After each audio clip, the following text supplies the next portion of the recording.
Hello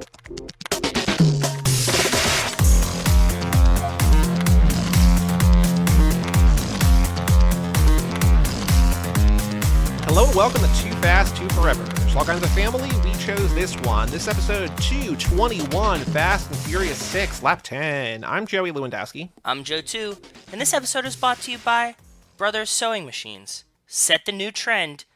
The Project Runway Limited Edition lineup is here. I did not know that the Brother Printer Company made sewing machines. Look at that. It does. Fantastic. Well, shout out to Brother and welcome to Too Fast, Too Forever. After the break, we'll be talking about Fast and Furious 6 and the Runway Edition, whatever. But Joe, extracurricular activities, what have you been up to since we last spoke? I had one of the most emotionally stressful days of my life on Sunday. You also broke Walt's heart. I hope you realize that, because I'm sure you saw on Twitter what Yes. Walt was hoping for all day, right? Which, objectively, Is awful. with no, it would have been very funny. Very funny, very horrible. For 1/32 of all NFL franchises, it would have been terrible. For the other 31, would have been a delight. It would have been really funny. I think Yeah. so too. So there's a situation this weekend where for the Steelers to get into the playoffs, two crazy things had to happen. Well, one crazy thing had to happen and one crazy thing had to not happen. The really, really, really terrible Jacksonville Jaguars needed to beat the Indianapolis Colts, who were very good and on Hard Knocks. That's my big bummer, is that Hard Knocks, this is going to be the season finale tonight. It's tonight, yeah. Because they would have run it through until they got knocked out, but because they didn't make the playoffs, spoiler, they didn't make the playoffs, season's over, so. So Rachel and I went to New York a couple times this weekend because New York opened up sports betting, and they always have like all kinds of wacky free bets that are good. I actually hung out with the late night man himself, Brian Rodriguez of High School Slumber Party. Got to see him and Cousin Pumpkin on Saturday. And so we sat at a bar, watched some football, placed some bets that were like essentially locks to give you free money. And then Sunday we drove down to do the same kind of thing. I'm excited and cheering for the Steelers, knowing that they're very unlikely to make the playoffs. But we can see on the other screen that the Jacksonville Jaguars are starting to win against the Colts. And so everybody's kind of like, this might happen. The Jacksonville Jaguars win. The Steelers win in overtime on craziness. And then we're like, okay, cool, we made the playoffs. And they're like, but wait, we just can't have the night game tie. Yeah, because that was the other crazy thing, is that what I was saying with Walt was that he's like, there's an outcome with Sunday afternoon games that if a certain series of things happen, Yes. both Sunday Night Football teams can get into the playoffs if they tie. Yes. In which case, he did a little graph. It's just if they kneel every time, if they both kneel every time, they're both in. If Yes. one of them wins, the other one's out. And the wrinkle, what added dramatic flair here, was that they are division rivals. They should be, yes. They play each other 2 times a year. They should be rivals, right? That's the thing. So, we were talking about it, after this is possibly happening, that I'm like, I can't imagine a situation where, for me, the Steelers and the Ravens would be like, let's just tie this out to get to the playoffs, right? It's kind of different than last year, when the Steelers sat a bunch of players, let the Browns kind of win to get into the playoffs, and the Browns beat them. That's a different thing. You're resting. This was no, it was very, very strange. So, but it turns out, as we're watching the game on Sunday, it's they're up by 13 points, so that doesn't really make sense, right? Based on football score, or they were up by 15, I think. And you're okay, that doesn't make sense. Can't really tie then. But it turned out that they did tie. They did go to overtime. They got to a point at the end of it where they almost were in a situation where they could tie. There was 90 seconds. No, there was 34 seconds left. It was a minute. It was a minute. I've been thinking about if the Chargers had not called that timeout. So, and if they okay. had stopped the Raiders on third down, with the Raiders running the clock, if they had not allowed a first down, the Raiders wouldn't have tried a long field goal, because in theory the Chargers could have returned it or blocked it or whatever. Yes. They probably would have knelt. So the Chargers calling that timeout, I think, sealed the deal. Yes, so there's been stories that the Chargers coach Staley comes out and says well, I knew they were going to run, so I wanted to put my run guys on the field, so I needed to call the timeout. There's stories that they interviewed Derek Carr. They were did them calling the timeout change your strategy? He goes, absolutely. They were in the prisoner's dilemma, and one of them flinched, and that's what happened. Yep. So the only beneficiary of that of that non-tie was me and the rest of the Steelers fans. It was crazy. It was a roller coaster of emotions all day Saturday, so I've just been trying to like recover. It was just like stressful, you know what I mean? Like that's part of the reason why I watch sports. I say it here, I've said it to you. Like it's a great outlet for like anxiety and emotions that don't really affect your life, right? Yeah, I mean, my dad came over today and he was like asking me questions about football. I'm like, I don't really follow sports. Like the Yankees, like the Major League Baseball's locked out. Yeah. The Vikings have been bad all year, and the fact Yeah. that they were still in the running was just because there's more playoff teams and like most of the NFC was bad. Like earlier in the year, the Steel you would have been like, this is a garbage team, and like they're still not like the best team in football, but They're like I not guess good. getting in, there's a chance. But like you went through all the stress to like in theory, like have them have their ass kicked by the Chiefs on Sunday, right? Like, or whatever, Yeah. right? Like, so that's like if the Vikings made the playoffs, it'd be like, yeah, well, they're not going to win the Super Bowl. Like, they're a garbage team that they like lucked, they backed in. So like, I haven't been following. So he's like, you know about this? I'm like, no, I don't. Like, there's a Monday Night Football game. I'm like, no, I didn't because like I don't care. It doesn't impact me. So, but yes, I do if like you're in that world, I understand the outlet. it's one of the only things in my life where like I can devote emotion and feelings towards it, but ultimately like if they win, cool, I'll be happy. If they Yeah. lose, cool, I'll be sad. But like it doesn't they don't pay me. I'm not gonna like lose my job over them not winning, right? So it doesn't ultimately matter. That's my favorite thing about that. That's pretty much what I did all weekend. Was excited about that. Just been trying to come down from that and getting ready for this weekend. How about you, buddy? Well, I did a big thing. I Oh. adopted 2 kittens. They are Fucking super cute, adorable. super sweet. They're Thank you, so thank you. adorable. My parents, that's why my dad came over today, because my parents are like, hey, if we're just like around, can we like stop by? I'm like, yeah, just let me just like ask, but like, yeah, you can whatever. And so they came by for like 20 minutes and they were just sleeping on the chair and they were just watching. Like they are tiny. They're like 3 months old. Because I mentioned, I think, last year on here that my cat was sick. My cat passed away in Yes. September. And so I was going to get kittens after we got back from Vegas, but we didn't go to Vegas. So I started looking right after Christmas. And then I found this place and like just the adoption process took a little while, but they are here. They are named Fox and Dana after the X-Files, after Mulder and Scully. That's super And cool. they are tiny and super sweet. They've been here for Siblings? 2 They're days. siblings? Yes. Brother and sister from the same litter. I was telling you, like, all these different shelters have, like, weird, like, they're weird in different ways. And I know that they're just sort of, like, they're protecting themselves and they're protecting the cats and also protecting the adoptive people or whatever. But, like, the literature that this one that I wound up getting them from sent like just don't be surprised if like they're scared or if they're not affectionate or if they don't eat or whatever. Like they sent like all this warning stuff and like literally within half an hour they were like normal. They're just like, oh yeah, we've always been here. Like it's the quickest acclimation. My parents came over that night too and they were like super sweet with them too. Like considering my last cat was terrified of both of them, my parents have a cat who's terrified of me for no reason. Like Yeah. these cats could not be more gentle or sweet That's or awesome. tiny. So yeah, it's great. So I've just been hanging out with them, like basically not moving because like I sort of like I remember, but I forgot that when you have cats, and we were joking about this with. I was joking about this with Rachel when I was visiting you a couple weeks ago that like sometimes you're just like, oh yeah, I'm not going to the bathroom now because there's a cat in my lap and I can't move the cat because that's just what Yes. life is like with a cat. Just like I guess I'm not going to pee for 45 minutes. I'm going to be in pain because the cat is sleeping here. And so Dana is real little. She's like when I got her, she was like 3.3 pounds. But when she falls asleep, she feels like it's just dead weight. Like I Yeah. can't. And like she doesn't like wake up. Like I can't pick her up. It's just like she just doesn't move. It's not like my last cat I could like sort of be like, hey, all right, move, and she would like Yeah, get out. scooch, But go. like this is just like, no, I'm not moving. Like I'm sleeping. What are you doing? So it's been interesting. But yeah, You have to deal, man. It's their world. You're just living in it. So exactly. Also before that, the Twitch channel, the Radical Editing Collective we talked about in here, Racer Trash, streamed Chapter 2 of everything. We talked about them, that they are disbanding or just not creating new stuff. So I watched that all Saturday night. They've added a couple things to their Vimeo. So if you search Vimeo Racer Trash, I think you can search Internet Archive Racer Trash, which is like where people, like it's not piracy, it's just like preserving the internet or whatever, that you can watch it there. So like I was telling you that like, really what makes it even more special is the live chat, which is not captured in these things. But Yeah.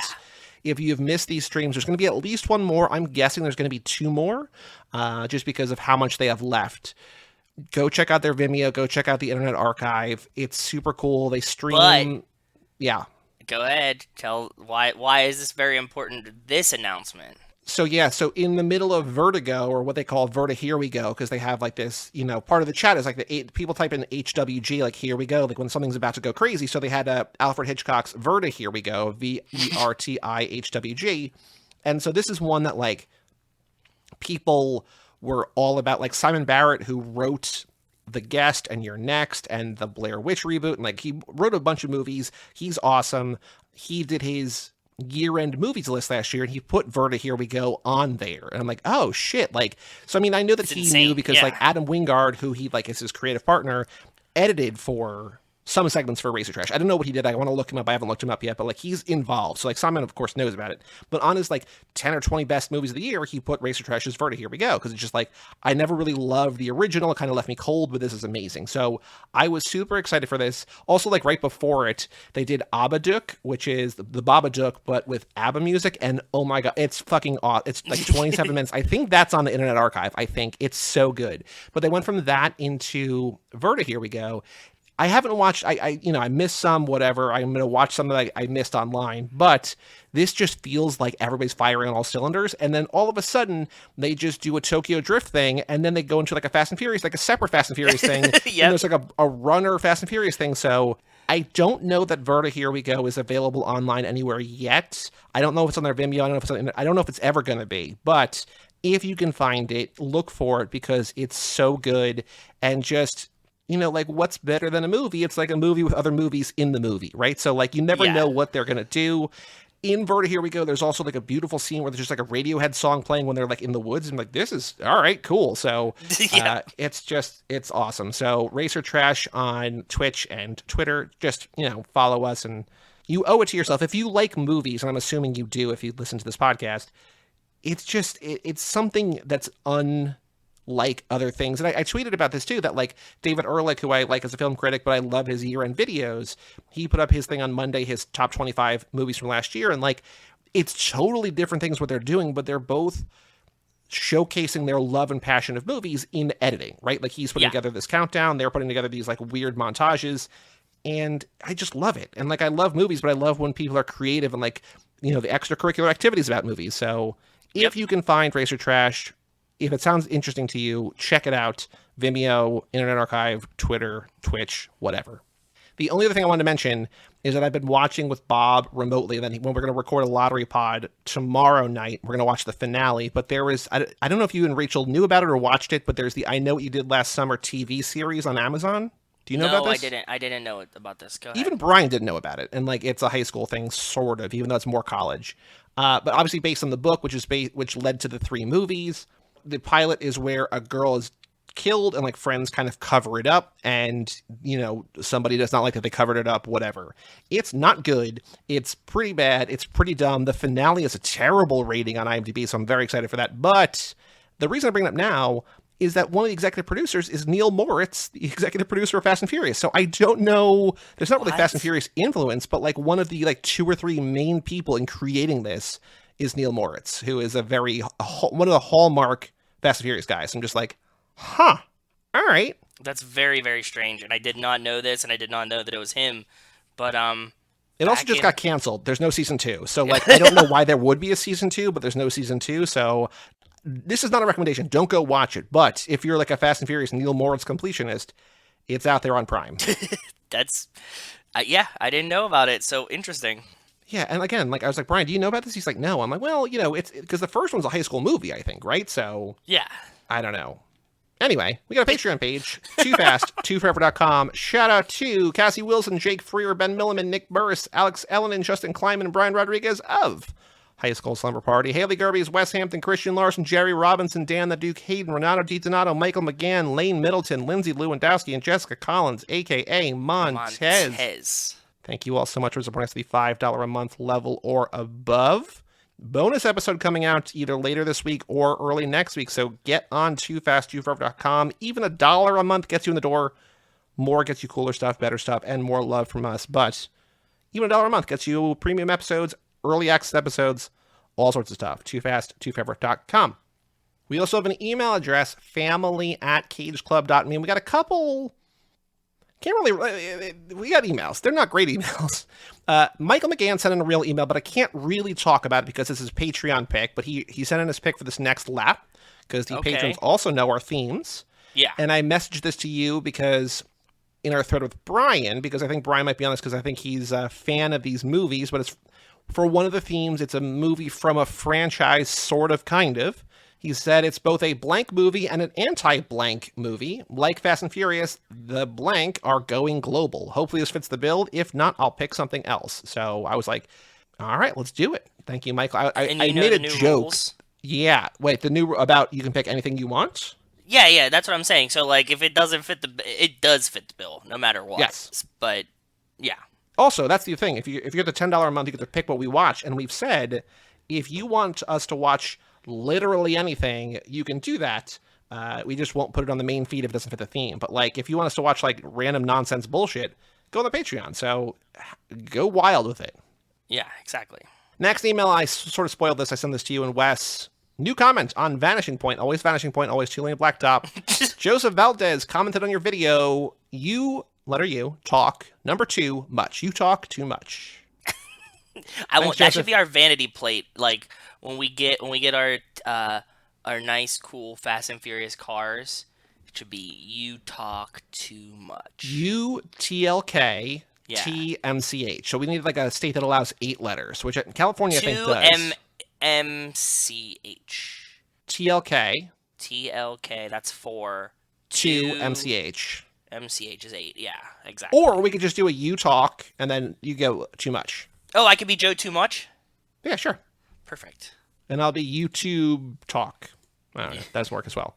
And then also, this is not an actual real email, but we got spam cooperation on your video blog. Hello, family. Give us some of your time. Our young Polish project has allocated a budget to attract a new audience. I'm like, I don't know what this is, but I'm interested in a Polish project, given my last name. The first place, of course, is YouTube, but we are also willing to consider other sources of audience.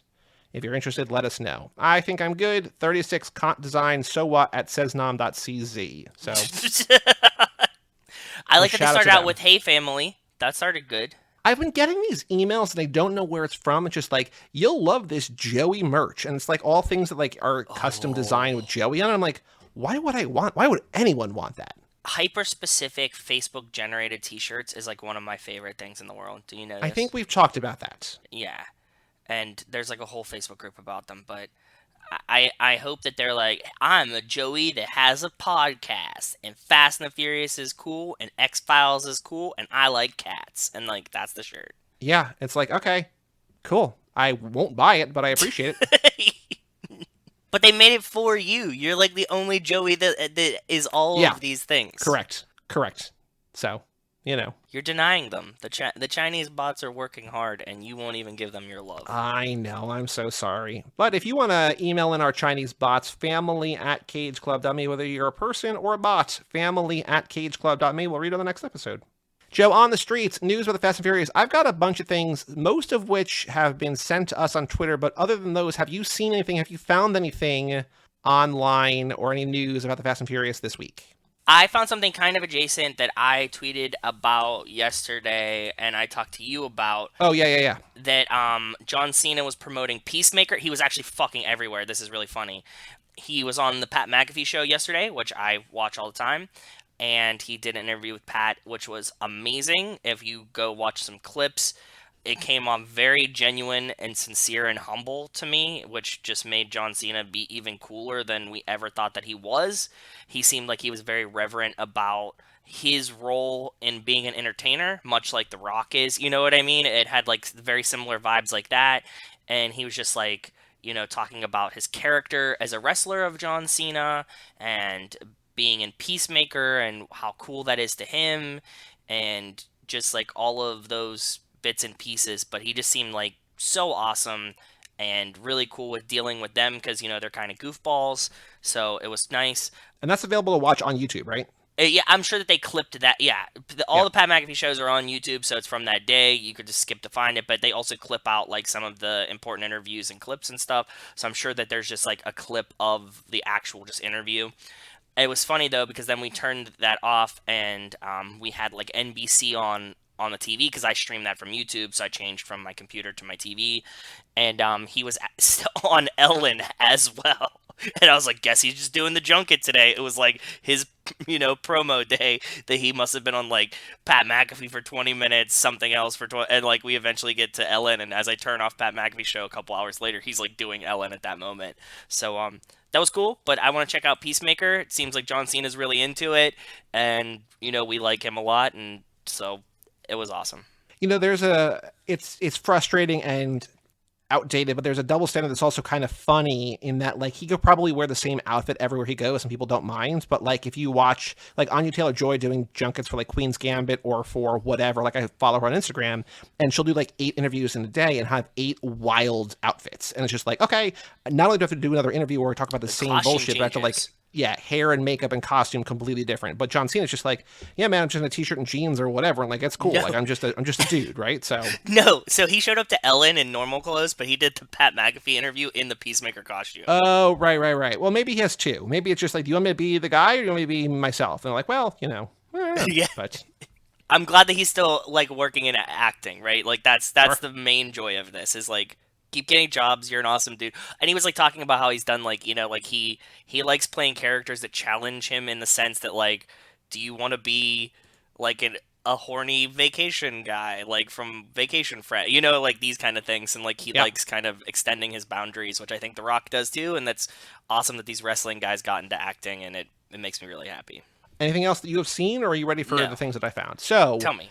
Just today, Reaction Rocket quote tweeted and told us that Red Notice 2 and 3 are in the works, with Netflix aiming to shoot them both back-to-back starting early next year. Dwayne Johnson, Gal Gadot, and Ryan Reynolds all returning, along with new stars for an Ocean's 11-style ensemble. And so the people in the comments are like, oh, probably so Kevin Hart, like, just because, if you're going to add to the family and you have The Rock, Kevin Hart probably seems likely. I'm stoked. Give me 2 more fucking Red Notices. I'll watch all of them. Like, they're fun. So, yeah. Yeah. That's one. Gal Gadot also going to be in a remake of To Catch a Thief, the Alfred Hitchcock movie. They're remaking that from 1955 with Cary Grant and Grace Kelly, and she is going to be the Grace Kelly role, I would imagine. So, Gal all over the place. Gal all over the place. What does that mean to you? She's in every movie. Got it. Cool. Exactly. The last one Jason sent to us, and then I'm saving a bigger one, which is also not really breaking news, but it's also the craziest thing I found this week. Okay. But the one that Jason sent us was that Scream stars Melissa Barrera and Jack Quaid are doing the junket for Scream, which comes out this weekend, or came out this weekend if you're on the main feed. Yes. And they're, I guess at some point, talking to Cinepop, they were talking about what franchise would you want to see Scream cross over with, and they quickly said Fast and Furious, to Scream, to Furious, they said. And she said, Melissa Barrera said, imagine Ghostface in the Fast and Furious, and Jack Quaid said, oh my god, yes, to Scream, to Furious. That's so bad. That's a bad title. To see Vin Diesel and Ghostface interact, you have my vote. That's incredible. I would love to see like Dom be like insert Nico Dom impression, but just be like, you're not family, right? And like, yeah. Thoughts and prayers to me. I bet my friend $5 that Scream will make more than $23.5 million this weekend. Because he's like, I think it's going to make like 22 to 24. And I'm like, or no, what do you say? Like 20 to 23 or something? I don't know. He gave some range. And I'm just like, I think it's going to make way more than that. I know that COVID is COVID and everything, but like, I think it's going to be I think it's going to make like 30, 40-ish. That's just my guess. Because Scream has a quietly dedicated fan base, is what I saw something dedicated fan base. Great reviews. Yeah. Hasn't been a good movie in theaters since The Matrix and Spider-Man like 3 weeks ago. I think it's far enough after the holidays that if people are not sick, they're going to be okay. Like kind of, like people How who about are theater living their gift life. cards? Theater gift cards for also Christmas. Yeah. So I think I'm in good shape, but thoughts and prayers, $23.5 million. If it's 23.50001, I win. So again, Perfect. Not a big bet. I'm not Rachel over here, but Rachel doesn't makes a little bet. I know she makes a little bet. She wins big money. I get it. Dude, she's crazy good. It's so funny. She's by far the best gambler in our house. The last news, though, I don't know if you know this, but this is from Who Weekly. This is the celebrity gossip podcast. But like the whoiest celebrity in the Fast and Furious movies is, of course, Tyrese. Did you know that he is selling his house in Woodland Hills? Woodland Hills, California? Yes. No. So he also has a mansion in Atlanta. But he's selling this 7-bedroom, 7-bath, 8,400 square feet. I just sent you the Redfin listing, $2.895 million. Okay. He has inside a full-size conference room with like 12 chairs around a conference table. But the standout feature of this home, in the backyard, he has a full-size Benihana. Wait, what? That he calls Gibbsy Hana. Oh, but Benny, they weren't named Benihana. They were like Tyrese Aoki. Cares? They were what is happening? I don't know, man. He has He a calls giant it transformer Gibbsy too. Hana. What is this transformer in the background? Oh yeah, he's also got like a bumblebee or something. Yeah. This house is crazy in both good and bad ways. In the theater room, there's the Furious 7, them walking down the steps, which I think is very nice. Picture 18 of 51. Very in on 30 brand in there. 39 of 51, it looks like it's the scene of them dropping the planes out of the car in his backyard theater. Yeah, he's got the gigantic bumblebee. That's probably what, like 15, 18 feet tall? Yeah, it's massive. Yeah, the full-size Benihana. Music studio? Yeah, that is for sure out of the plane. Yep, you're right there. The Coca-Cola machine. If you look at number 43, that's the full-size conference room for whatever reason. Yeah, I got that. meetings. Music studio, of course. Oh God, he has a live, laugh, love, live well, laugh, love much, laugh often thing. I think it's the thing that hangs above my door in my basement. It's like the same stat, 32 of 51. It's like the same stylized thing. Live well, love much, laughed often. Yeah. Mm-hmm. This house is so weird. It has it's like 50 different. It's very Tyrese. It has 50 different design elements that like are clashing at all times to me. And the other sort of like newsworthiness of this is, I don't know if you know, I only know about it through Who Weekly, but there's a Netflix show called Selling Sunset, which is like a reality show about realtors. It's Rachel listed by them. This is listed by Jason Oppenheim. Oh, okay. So which means that a new season just came out in the last month or two, but this will likely possibly be on the next season of Selling Sunset. That makes a lot of sense. Also, $3 million? That's not terrible. This house looks fully badass private for $3 million. And gated Mediterranean estate in the Walnut Acres neighborhood of Woodland Hills, situated on nearly half an acre of land. This impressive compound features a beautifully appointed 5,415 square foot main house with additional backyard structures totaling 29 to 80 square feet. That's the Benihana, the Gibbsy Hana. Yeah. It's crazy. But that's not It's the best deal in Woodland Hills, they say. You can look around neighborhoods around us, both of us, and like you'll find $3 million houses. Like that's not. Oh yeah, his estimated monthly payment is $13,574.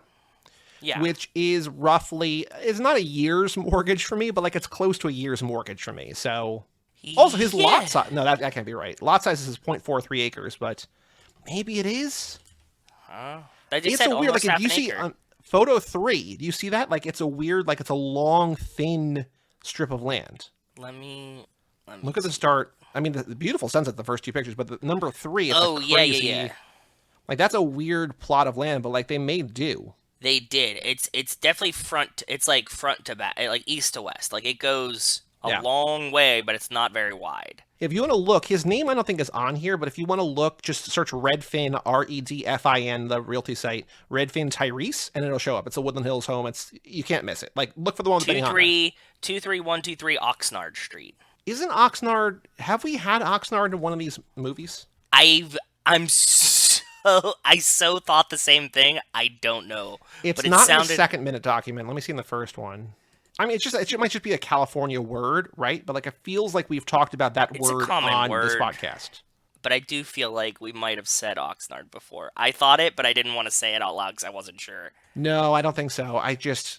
Maybe it's in my brain because I saw that listing and I had the same thought, but I don't think so. But you know, this is cool. It's a really cool house for $3 million. I mean, like, I think it's pretty substantial, right? For $3 million. This will be a nice backup. If we can't get 1327 for the party, we'll just Airbnb. Clearly, what's going to be available, and probably not. Tyrese's house. Like literally Tyrese's house. Yeah. Yeah, that works for me. That's all the news on the streets. Also, new segment from last time. Is Dwayne Johnson in F10? Still no. Thanks for updating. Yeah, the switch is off. Might come back on, but it's off for now. For now, it's off. But, Joe, the final thing to do before we take a break is the Too Fast, Too Furious minute 44, a minute I called They're Hot. What? Yeah, man, they got us wired with GPS. That's why Markham knew we were going to be at that impound lot. Yo, you the master mechanic. Why don't you just yank that shit up out of there then? I'll try, but this ain't low jack. The DIS box, the engine management system, hell, the main harness. The GPS is spited into all of that. Hey, tell me something, man. Do I even want to know where the skyline is, dog? Or where you been the past couple of days? Or where the hell you got these rides from? They're hot. Yeah, they hot. They wide so hot that whoever's tracking these things will know every time you don't wear your seatbelt. All right, Jimmy. We'll just do what you can do, bro. I got you. Thanks, man. Man, we need to get these on the street ASAP. Hey, bro, check it out. You see that Cadillac across the street over there? Yeah. Yeah, well, they've been on us ever since we left Baron's house. So in this minute, Jimmy fills in Brian, Roman, Tej, and Suki on the details of the cars that Brian and Roman arrived in. They're fully wired with GPS that's, quote, spidered into every element of the system, making it tough to remove. Brian lies to Tej and Suki, saying the cars are, quote, hot. Brian leaves Jimmy to work whatever magic he can on the cars, and then Brian points out Enrique and Roberto in a Cadillac on the street, saying the car has been following them since it left Carter Verone's house as the minute ends. I have a question for you. Yeah. And this is what I wanted to discuss about this minute. Mm-hmm. Why do Suki, Jimmy, and Tej not assume that, like, where do they think they got these cars from? I don't know. They ask Brian, like, he's like, do I want to know? So I guess the question is, has he been upfront about the fact that he was a cop?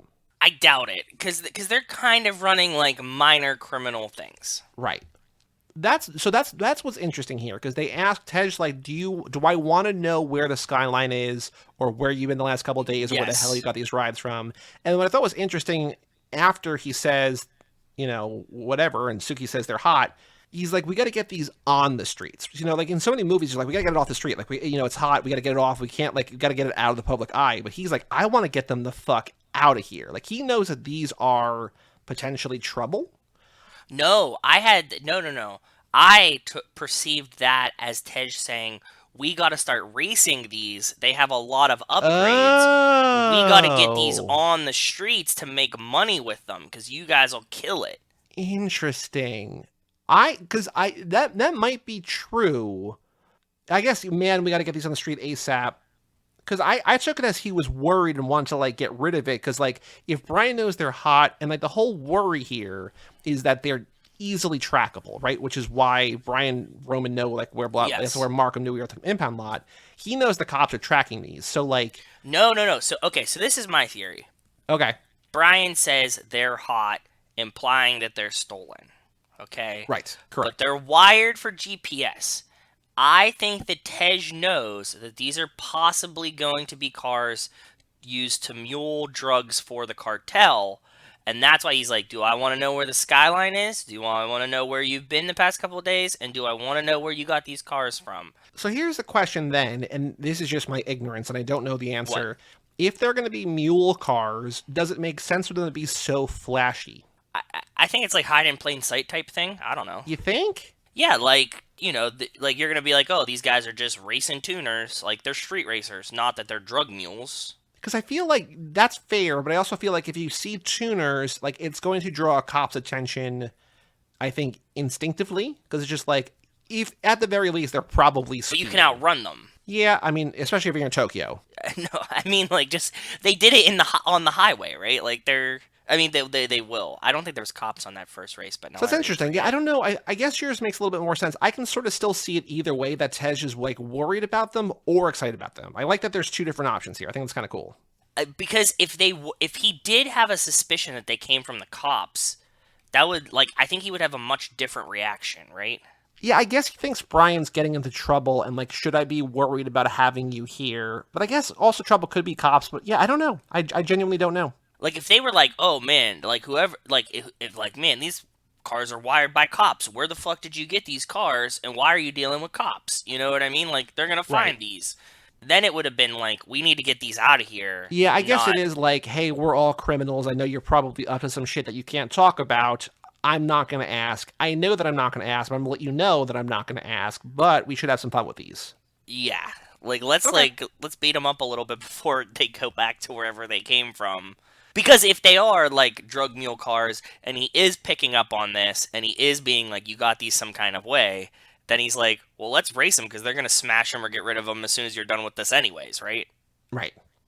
I also think, to change the subject for a second, but on the topic of they're hot, I know that she's near water, that there's sort of a reason, but there's no reason that Suki is just wandering around in a bikini other than, like, it's a movie, they want, like, a scantily clad woman, right? Because, like, you would think that, like, They if were this next was, to like, the a normal water. situation...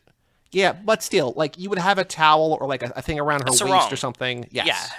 But she's just, like, full-on bikini, just, like, wandering around. I also know it's Miami, so, like, there's... Counterpoint. That was my counterpoint, was going to be Miami. But it's still, like, they just want to have Devin Aoki, like, very scantily clad. It just feels like a little icky when all that she's doing here is just like, they're hot. Like, you know, it's not like she has no reason to be here. Like, she doesn't add anything to the scene. It's like, hey, we want the pretty girl with no clothes in the scene. So, Yeah.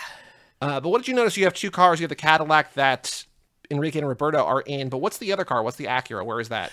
So the Acura is behind Jimmy when he's looking at the second car, which I think is Roman's Mitsubishi Eclipse. When he's in I think he looks at the Evo first and then the Eclipse.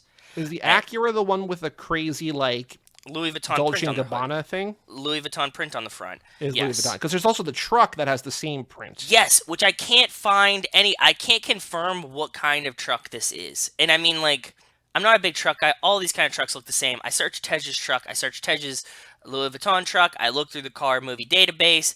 I looked at, like, in the car movie database at Dodges, Fords, Chevys for, like, trucks, and it's not there. Because you never get, like, a clear shot of, like, a distinctive Gotcha. shot. It's just, like, always, like, the back light, and they all these trucks kind of look the same, right? And Yeah. like, you just look at the back, like, the one back tail light from, like, that time, or, like, you know, those 20 years or whatever. So, but that brings up my point that I was going to say. We have to assume, since the Louis Vuitton truck is there, and at the time, this was a very ludicrous thing to have, we can attribute both the Louis Vuitton truck and the Acura NSX to Tej himself. Like, those are his cars from his collection, and he had them wrapped or painted to his liking in the same style. Yeah, I can see that. So we are led to believe that Tej now drives either this truck or this Acura NSX that are parked at his garage in his style. Like, the other cars are, like, cars he could be working on, whatever. But, like, because those two exist there, and they're both there, I think those are Tej's vehicles. I think it's a good theory.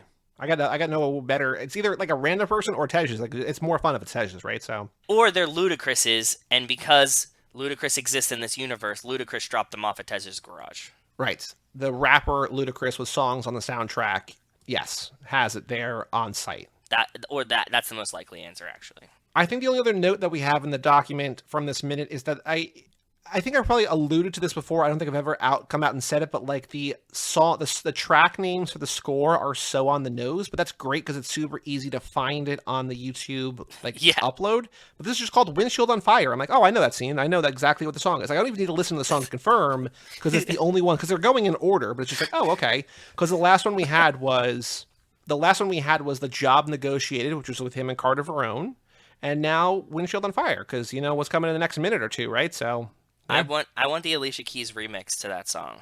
This windshield's on fire. Yeah. So I have two questions for the trivia. This is not one where I want to use two because I don't think either are great. But if you like either one, we can use that. If you have a different question, we can use that.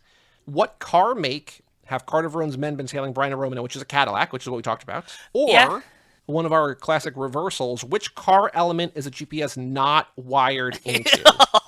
Which is what Jimmy says, is DIS box, the engine management system, hell, even the main harness. Kind of bullshit, but I kind of like the second one better. It is kind of bullshit, and I do like the second one better. So give me, what's the right answer, which is actually the wrong thing? Give me one more, because we have three that are right in the movie that are actually wrong for the question. Do, like, the NOS fogger system, right? Sure. Isn't that what he says, like, in another, like... Oh, I have no idea. The NOS direct port fogger system. Yeah, that's what, like, Jesse says when he opens Brian's hood in the first one. I was Okay, trying to so- use that, you know? Yeah, that's fair. So, minute 44, they're hot. Which car element is the GPS not wired into? The DIS box, the engine management system, the main harness, the NOS direct port fogger system. Well, you know what? We said we've been on a run where we thought the questions were easier. I think this one... Yeah, it's a real slap in the... It's a real kick in the dick. yeah, this... Because he says it. I think I would get this one wrong. No, Yeah. because I picked the wrong answer, so maybe I'll get it right. Who knows? We'll find out sooner or later, I think, but, Anything else about this minute, Joe, before we take a break? No. There was, like, not a lot in the background, we talked about this before, but John Singleton was doing the, like, blur all the background situation, so that's why I was more contemplating, why did they not think that these cars came from the cops? Right. If they're, like, GPS wired. And I had to assume that they think that, like, Carter gave them the cars and wired them with GPS systems to track him while they do criminal activities. Yeah. So that was my main thoughts at this minute. Well, Joe, let's take a break and let's come back and talk about Fast and Furious 6.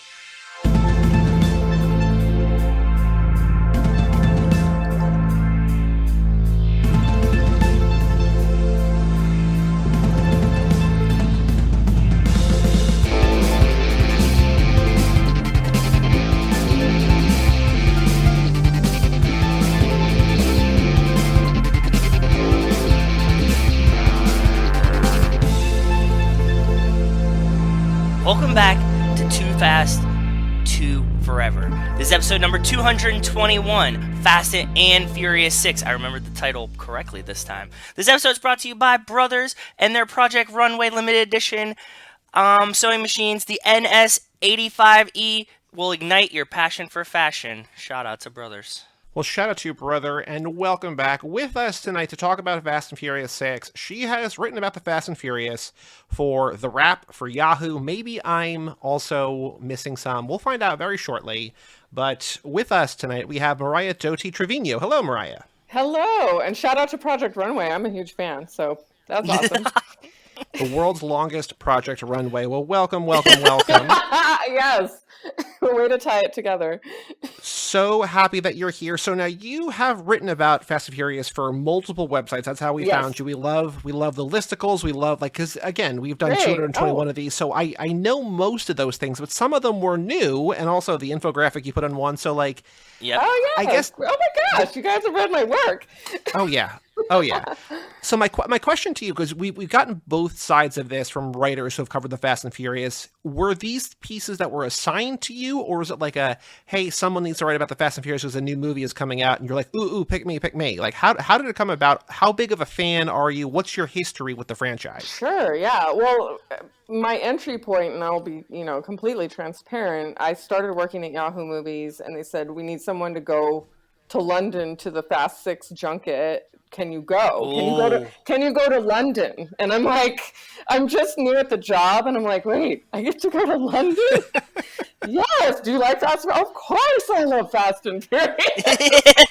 So that was my entry point to the whole series. Well, I do believe I saw the original in the theater as well. Okay. So, but by no stretch, I'm not going to claim that I'm like the biggest Fast fan in the world, but I went with a good attitude. They did that junket in conjunction with one of the Star Trek movies, so that was like I did like a back-to-back thing. Yeah, it was they would do that. The studios would kind of coordinate sometimes, and I remember I think it was something like I was already over there. The trip was getting close, and they said, and then there's this Brave junket in Scotland. Can you tack that on to your trip? Oh, if I have to. If I have to. Actually, I think I'm conflating some of these because there was a Prometheus junket in there too. So when you fly around the world to talk to movie stars and cover movies, it's easy just to everything, it just all blurs together. It was a while ago, but we would call ourselves the Junketeers, and a lot of us would see each other at these junkets, and we'd be, sometimes traveling on the same plane and sharing the same hotel rooms, and you get to know everybody, and you also get to know the actors and the stars, and it's a pretty funny situation. situation. It's interesting. It's unreal a little bit.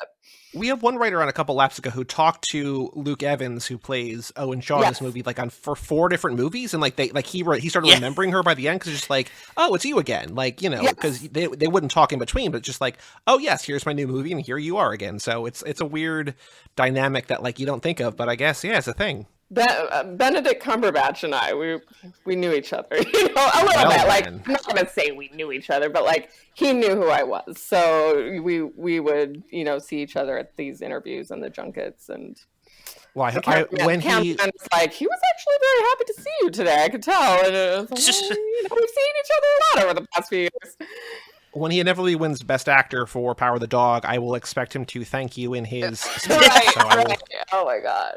I will keep an eye out for that. So, okay, so now that we know you've gone all the way back to the beginning, you are a fan, did you rank the movies from favorite to least favorite? I did. Can you please hit us with those, either from the bottom up or top down, whichever way you want to do it? And the one question I have to ask, are you including Hobbs and Shaw? I'm not including Hobbs and Shaw. So, and my list, my ranking might come out a little bit different than other people's because, I'll just explain it as I go. Well, that's the exciting part. That's why we're here. Okay, and I'll start from the bottom, but I'll talk more about it as I get closer to the top. So, number 9, F9.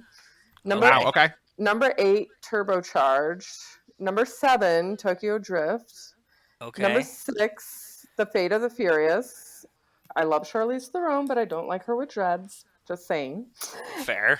Fast and Furious 6 is my number 5. Okay. I actually was surprised that it was so far down on the list because it was my intro into the series, and you know it really raised the stakes, like more action than ever, and it kind of like arguably marks the start of those like physics defying stunts that are just so beyond like what the rules of gravity, the rules of physics. Yeah.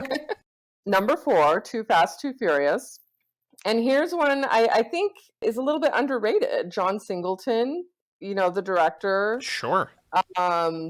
Best, you know, he his focus in the film, and by all means, the first one and the second one, you know, they're not as high budget as the other ones. There is definitely a difference between all of these, but I think he illustrated like the culture of street racing.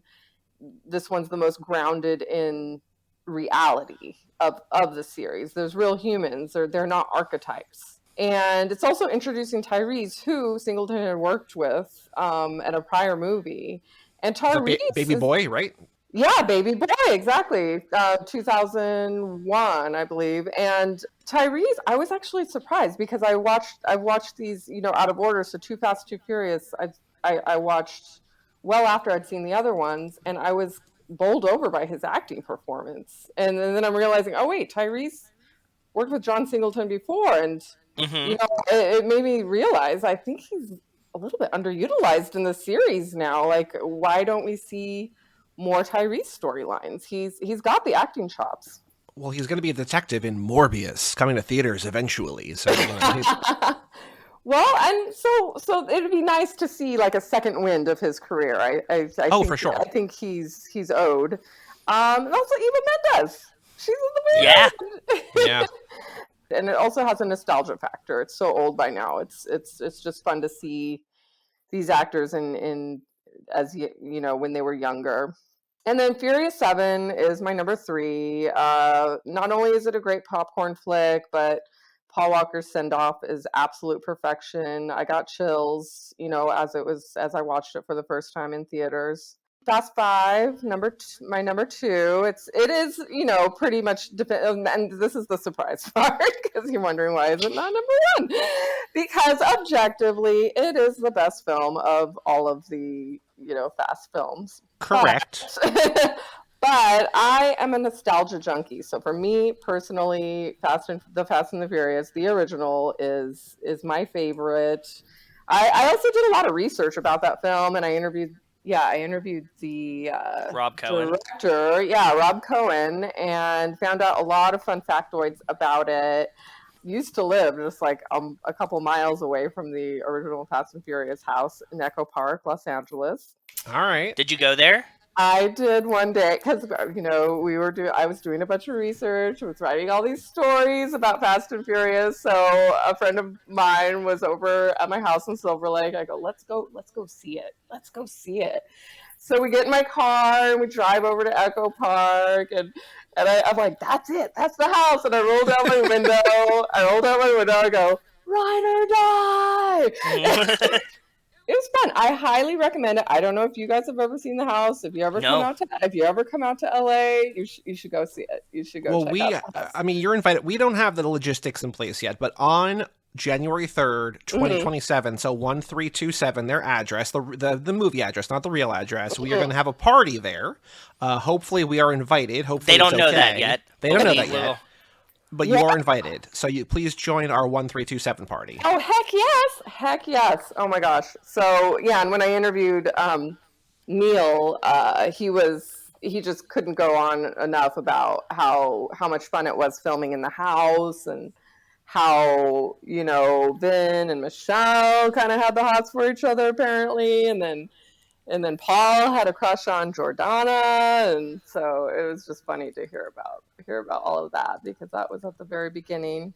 It's a piece of nostalgia in a post Fire Festival world.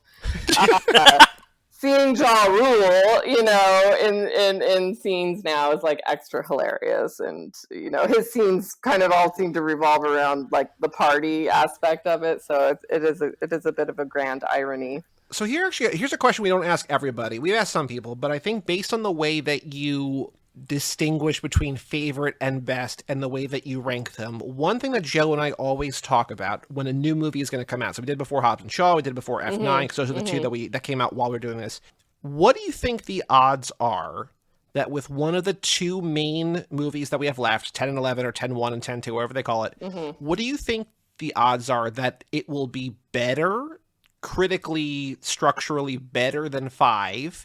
Or separately, because it's a different question, what do you think the odds are that you like it more than 1? Because we're always like, probably not, but maybe. Because Joe and I both, I think, have 5 number 1, but it's like 5, 6, and 1, and kind of 3 are like the ones that people seem to love and interchangeably at the top. But I don't know that we'll get a better movie than 5. But I'm wondering, because you very clearly, distinctly separated good from a favorite. What do you think the odds are that any movie that comes out in this franchise is going to be better than 5, or you'll like more than 1? Or do you think that that's a no-go, probably never going to happen?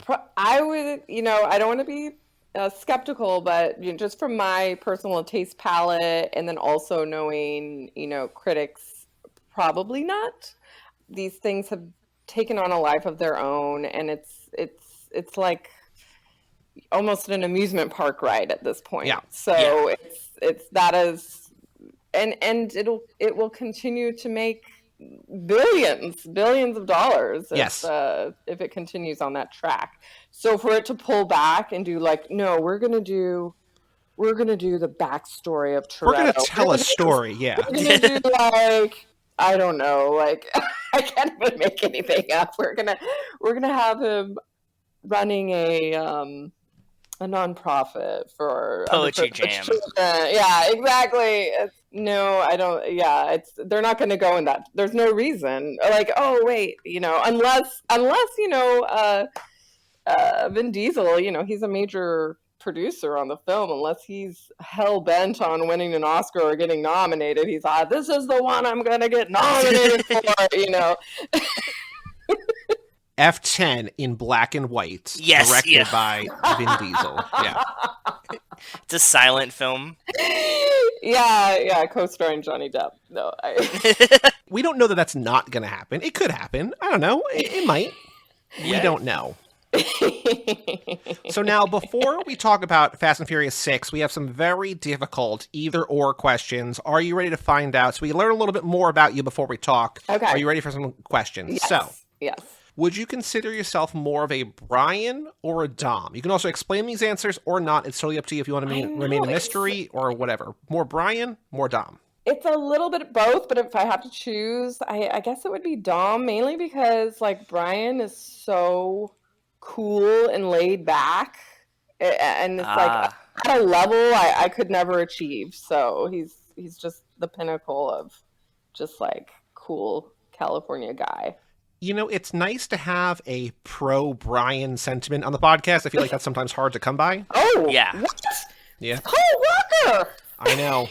You don't have to tell us. You have to tell, like, half of our guests or Yeah. more. Wow. Now, conversely, are you more of a Mia or a Letty? Well, I guess it's Letty. It's Letty. Okay. Yeah. Okay. Now, in the first movie, this is not either or, this is open-ended. In the first movie, if you'll remember, Brian and Mia are doing dishes. Vince comes in drunk to pick on them, and he's, taunting Brian, wear a dress, blah, blah, blah. And Mia asks Vince, hey, what's the name of that restaurant you want to take me to? It's got the wood tables, the little red candles, the picadillo, the food all over the place. He tells her cha-cha-cha. She's like, Brian, you can take me there. So now... And by the way, Cha Cha Cha's a real restaurant. Oh, I think we found that on Google Maps. It's I think dead we now. found that. It died even before is. pandemic. No, but I used to go there.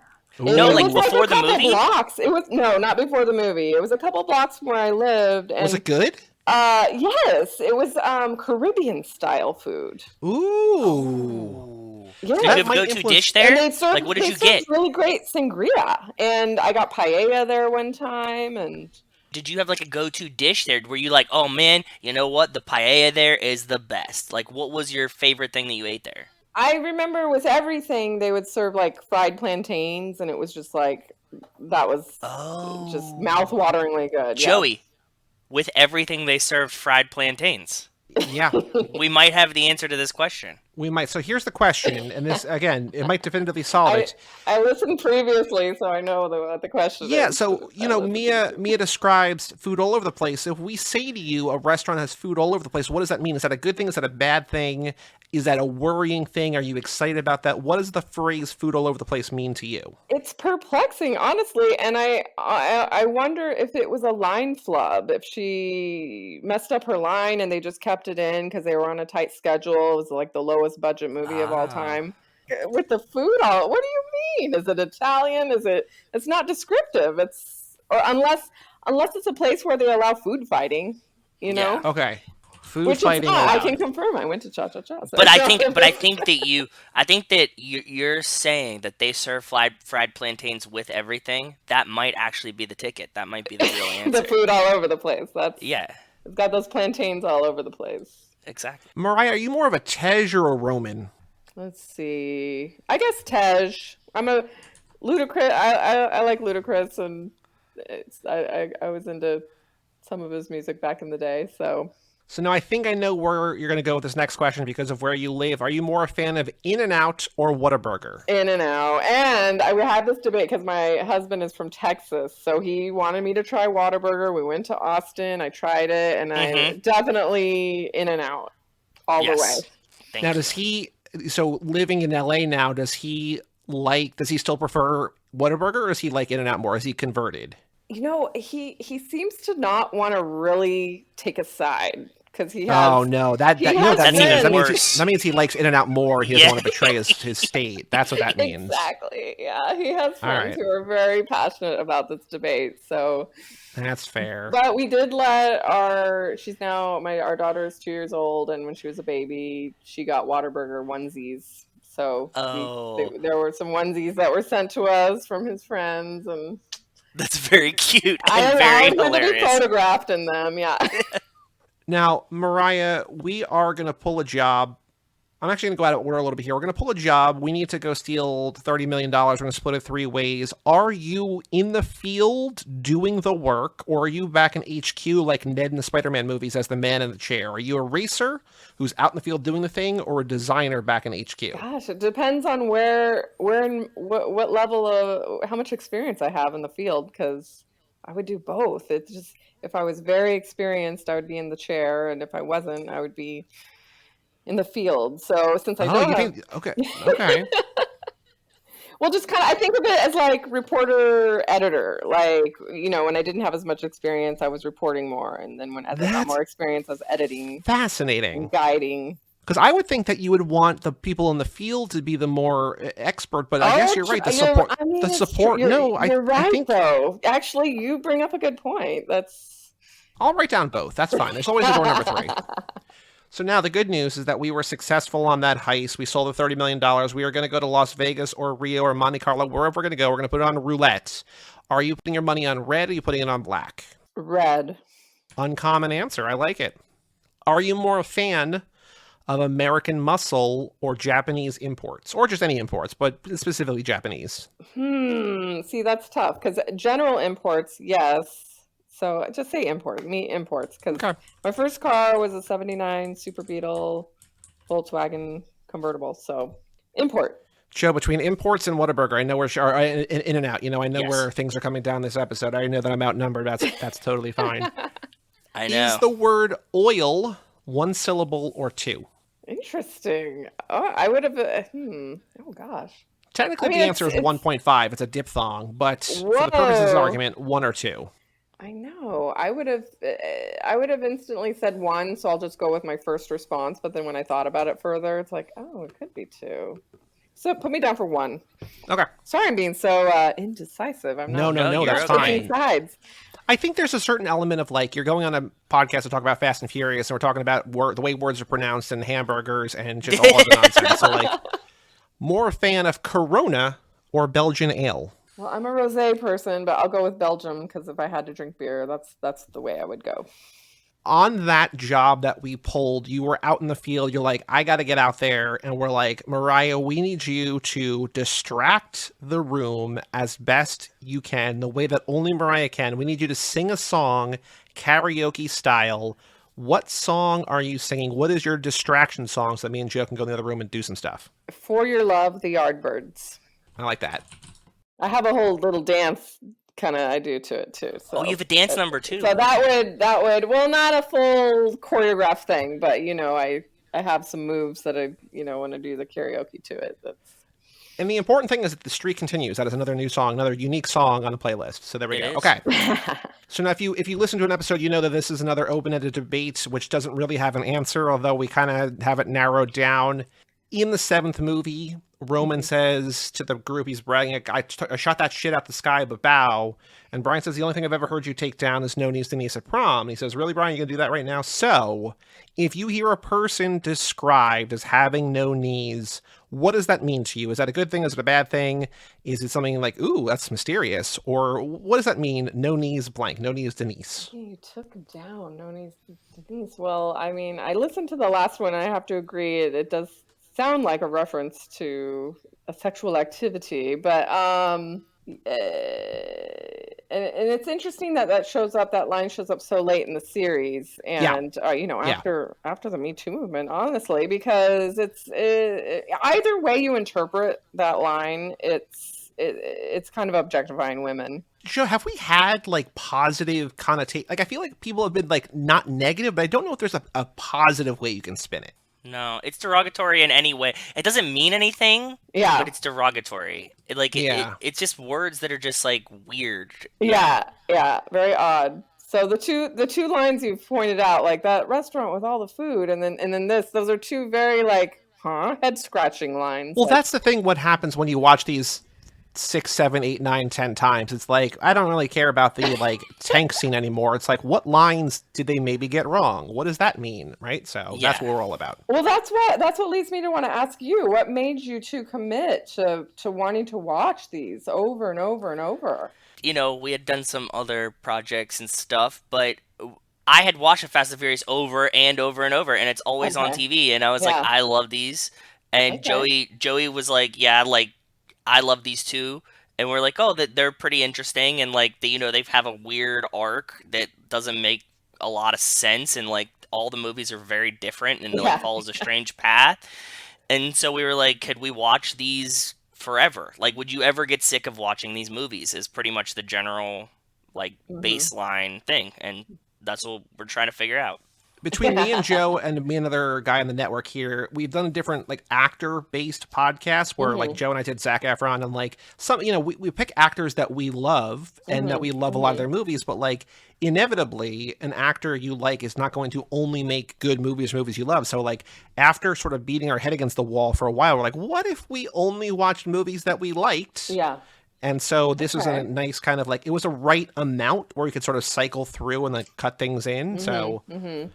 I would imagine on multiple viewings, and you tell me, elaborate please, that you could go deeper and geek out on the cars, maybe, or like that. I don't know more that I'm ever into, going to like, get there. the mechanics of the action scenes, or something like that, which is something that I don't personally get into. So you're not going to get there. I don't think so. I don't care I'm about just cars, which is the wondering, weird like, thing. what can you see on viewing 3 that you didn't see on 1? Like, I guess because I personally see the movies as being like a little bit disposable. They're known as like a popcorn. Oh yeah, flick, 100%. Yeah, that's part of the challenge, right? Yeah, it is. Yeah. What's really kind of given these new life is that, like, this is either this lap and the end of last lap. This is the 10th time through, but like we hadn't seen F9. Like this is the first time seeing half these movies having seen F9. So like sometimes like all of a sudden it's like, oh, Dom has a brother. Like maybe he was in the background. Who knows, right? But like, so like for instance, it's a very little thing here. But like one of the notes I took this time was that it's really funny to me. And again, I might have noticed this before. I might have forgotten it. I don't know. But we hear Hobbs tell Dom, I need your team. And then we cut to Roman. And it's like, we don't need Roman. Like, Roman's the last guy that we need. But it's something that I picked up on the 10th time through. Because, like, I'm already sort of tuning out other things. Like, and knowing where the movie goes. I don't have to be surprised by it. But I can just like, oh, yeah. Like, Dom, we need like the best of the best. We need your team. We need Roman. It's Roman, bitches. It's like, no, we don't need this guy. This guy can stay in the sky. We don't need him. But, like, the movie cutting there is just very funny. I don't know if it's a joke. I don't know if it's a joke. It might be, but it's very funny to me. Like it's that things like that where I'm just like, yeah, sure, why not? Maybe. Well, and funny that you mentioned him. And going back to what I was saying earlier, like his character has evolved into being entirely frivolous, right? Yes. Like, and if you watch Too Fast, Too Furious, he's not frivolous at all. He's like, he's in Singleton mode. He's like, you could have plugged him into Boys in the Hood, and he would have worked in that film. The cartoonization, if that's a word, of Roman is one of my big regrets. And Joe knows that. Like Tej, they're like Tej too, especially in Fast 6. Oh, if we're I don't want to jump ahead, but like, and especially in Fast 6, they're giving these lines are supposed to provide comic relief, and they're actually not very funny. So for both of them, we just know there's better material for them out there. For sure. Are you more of a Hobbs or a Shaw? Hobbs. Two very difficult characters, personas to aspire to, but I applaud that. I think I know where you're going based on what you mentioned about Fate of the Furious, but in Fate of the Furious and F9, Ms. Charlize Theron, Academy Award winner Charlize Theron, go check out Monster. One of the best movies that I have zero interest in ever seeing again. In spite of being one of the generation's best actresses, one of the most beautiful women, most talented performers, she has 2 terrible haircuts. She's got the white girl dreads in Fate, and she's got the Karen bowl cut. It's fashionable, but kind of a bowl cut. Which of those 2 hairstyles do you prefer? Well, even though I don't approve in the appropriation of the dreads, they technically look better aesthetically on her, so that would be my choice. I respect the honesty. I like that. That was a swerve. I appreciate that. It was a good answer. That was a really good answer. The final question in this part is, do you have a favorite character in the franchise?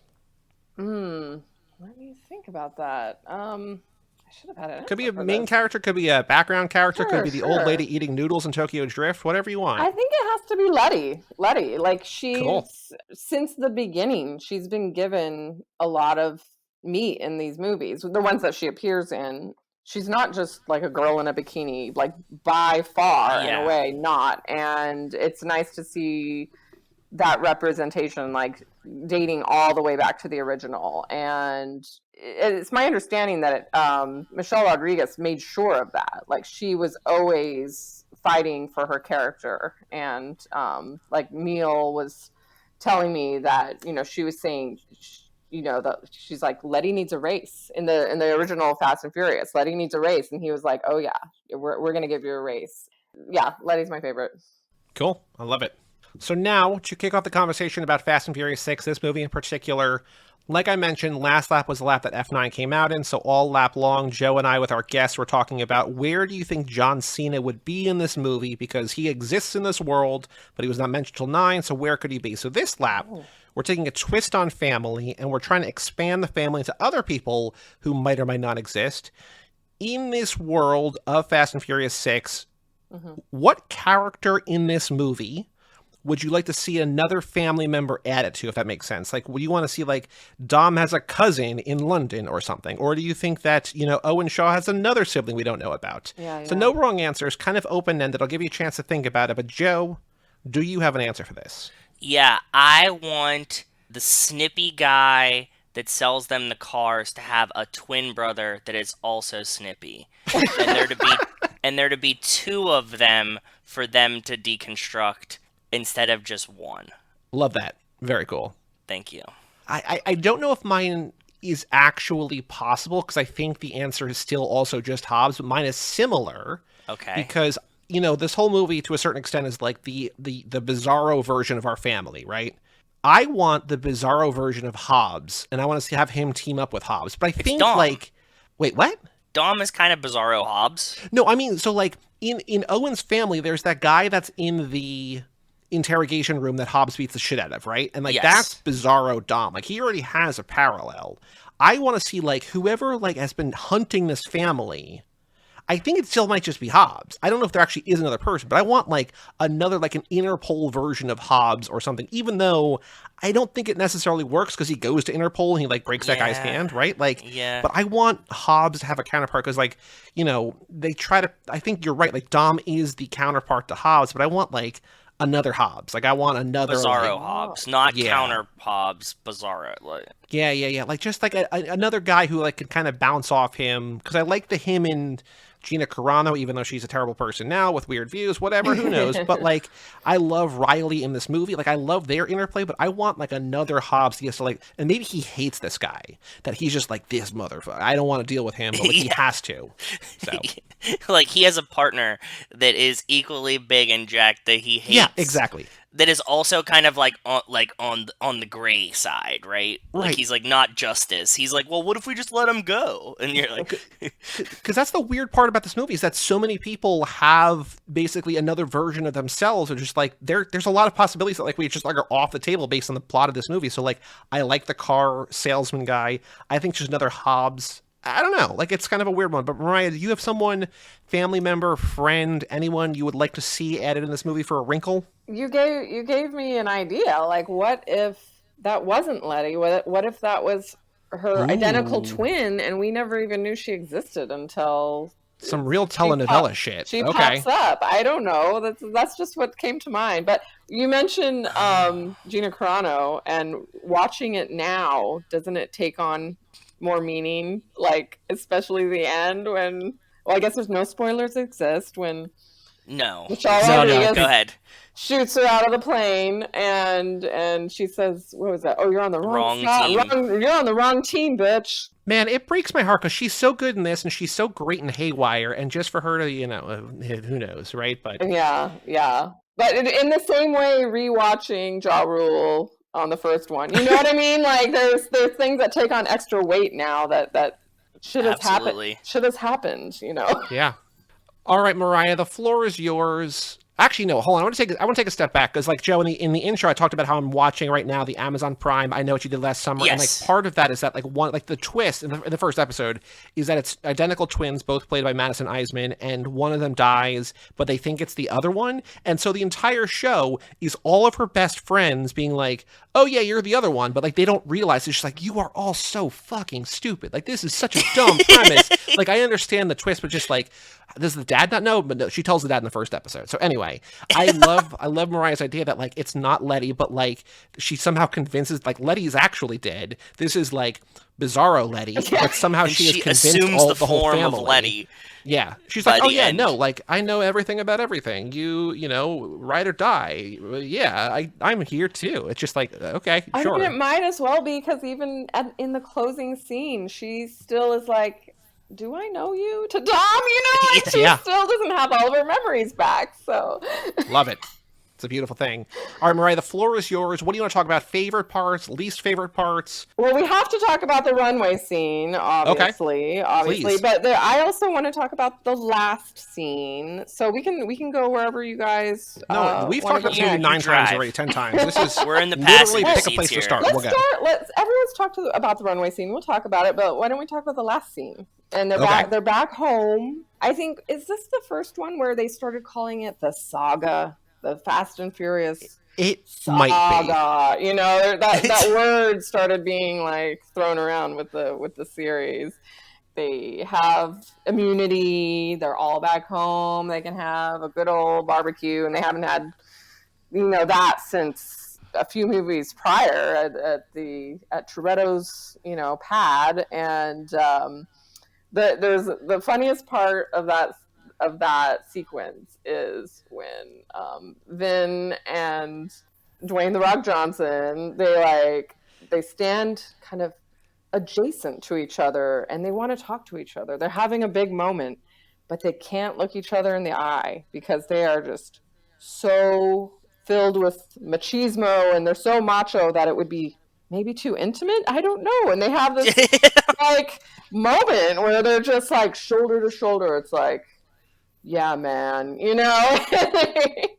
we're family now. I don't know exactly what the line was that was recited, but I don't know. That always stood out to me just because it's like kind of awkward. It's like, when you talk with someone, you usually look them in the eye. But you can't get both of them facing the camera.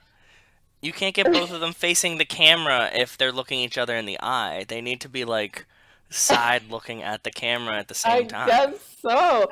It was funny because I did the junket and I was in London and that was a through line question I asked the entire cast, and I said, what would happen if they actually looked each other in the eye in that moment? And they were like, they would explode. They would explode. I think it was Luke Evans and Gina Carano were like, they would explode. And that was kind of like the answer that, and they would explode or kiss. It was the that was Paul Walker's answer. Rest in peace. That was his answer as well. Well, like what I like about that backyard scene is that there's the inherent in-universe drama of Letty and Elena both being there, but then there's the machismo drama that you're talking about, that's right? Awkward as well. That is awkward. Where they're like, oh, that's sexy as hell or whatever, but like we know now, based on the news, like the tabloids, is like they hate each other. So like this is the beginning of that, maybe, who knows? But yeah, there's the awkwardness in the scene, and then the behind the scene. I don't know. You mean Michelle Rodriguez are you talking about Vin Diesel? You're talking about Vin Diesel and Vin Diesel and Dwayne Johnson. Yeah. The only thing I have to say about that is I've interviewed The Rock multiple times, and he is a pro. He is so nice. So it surprises me. I would venture to guess he's not necessarily the instigator, but I know nothing. So that's just my armchair. That's what we've come to feel as well. That it all roads lead home to that answer, apparently. Way to tie in the fast. You gotta do it. If it's there, you language gotta take there, yeah. Yeah, and I told you the story how I used to live near the house. So that house is like, it's such a big deal for the whole series. And it's cool that the series is grounded around that house, around their location in Los Angeles. And they've even rebuilt it in the new one. So is the backyard also, like, I know movie magic sometimes, but is the front and the back, is that still all the same property? I'm pretty sure, yeah. And the thing is, in 7 where the house explodes, I'm quite sure that was like movie magic. Like they might have recreated the front of the house, or if you go by that house, like I think it just has renters in it. It's really nothing to write home about. It's just like a house like any other on the street. Really? Yeah. Well, Joe has a. You want to say your dream of living on that street? I want to live on that street, but I want to live in the house across the street. So when I wake up in the morning and like pull my curtains aside, I see Toretto's house out my window. Yeah. And like you like drink your coffee and you just stare there and you're like, yeah, that's where the barbecue is. And then you go about your day. I think that would be the best way to wake up in the world. And it's not white. It was only painted white for the movies, and you might already know, you might have already read, it was painted white to show off the color of the cars, the bright color of the cars. Is it still white, or did they paint it a different color It's again? a different color. It's a different Okay. color. Yeah. And by now, though, I drove by it like 7 years ago. It was a while ago, so I don't even know what color it is now. It could be, painted a completely different color. Who knows? Maybe they're maybe they painted it white and are giving tours, Fast and Furious tours. If you said it's just like, renters, there's no way that this should not be like a gigantic Airbnb bonanza, that right? would be amazing. There could be. This was like as of like 8 years ago that so there might be something up with the house now. No, it's definitely, it's blurred on Google Maps, we've learned. So I think that whoever has it doesn't want it to be like a spectacle as much.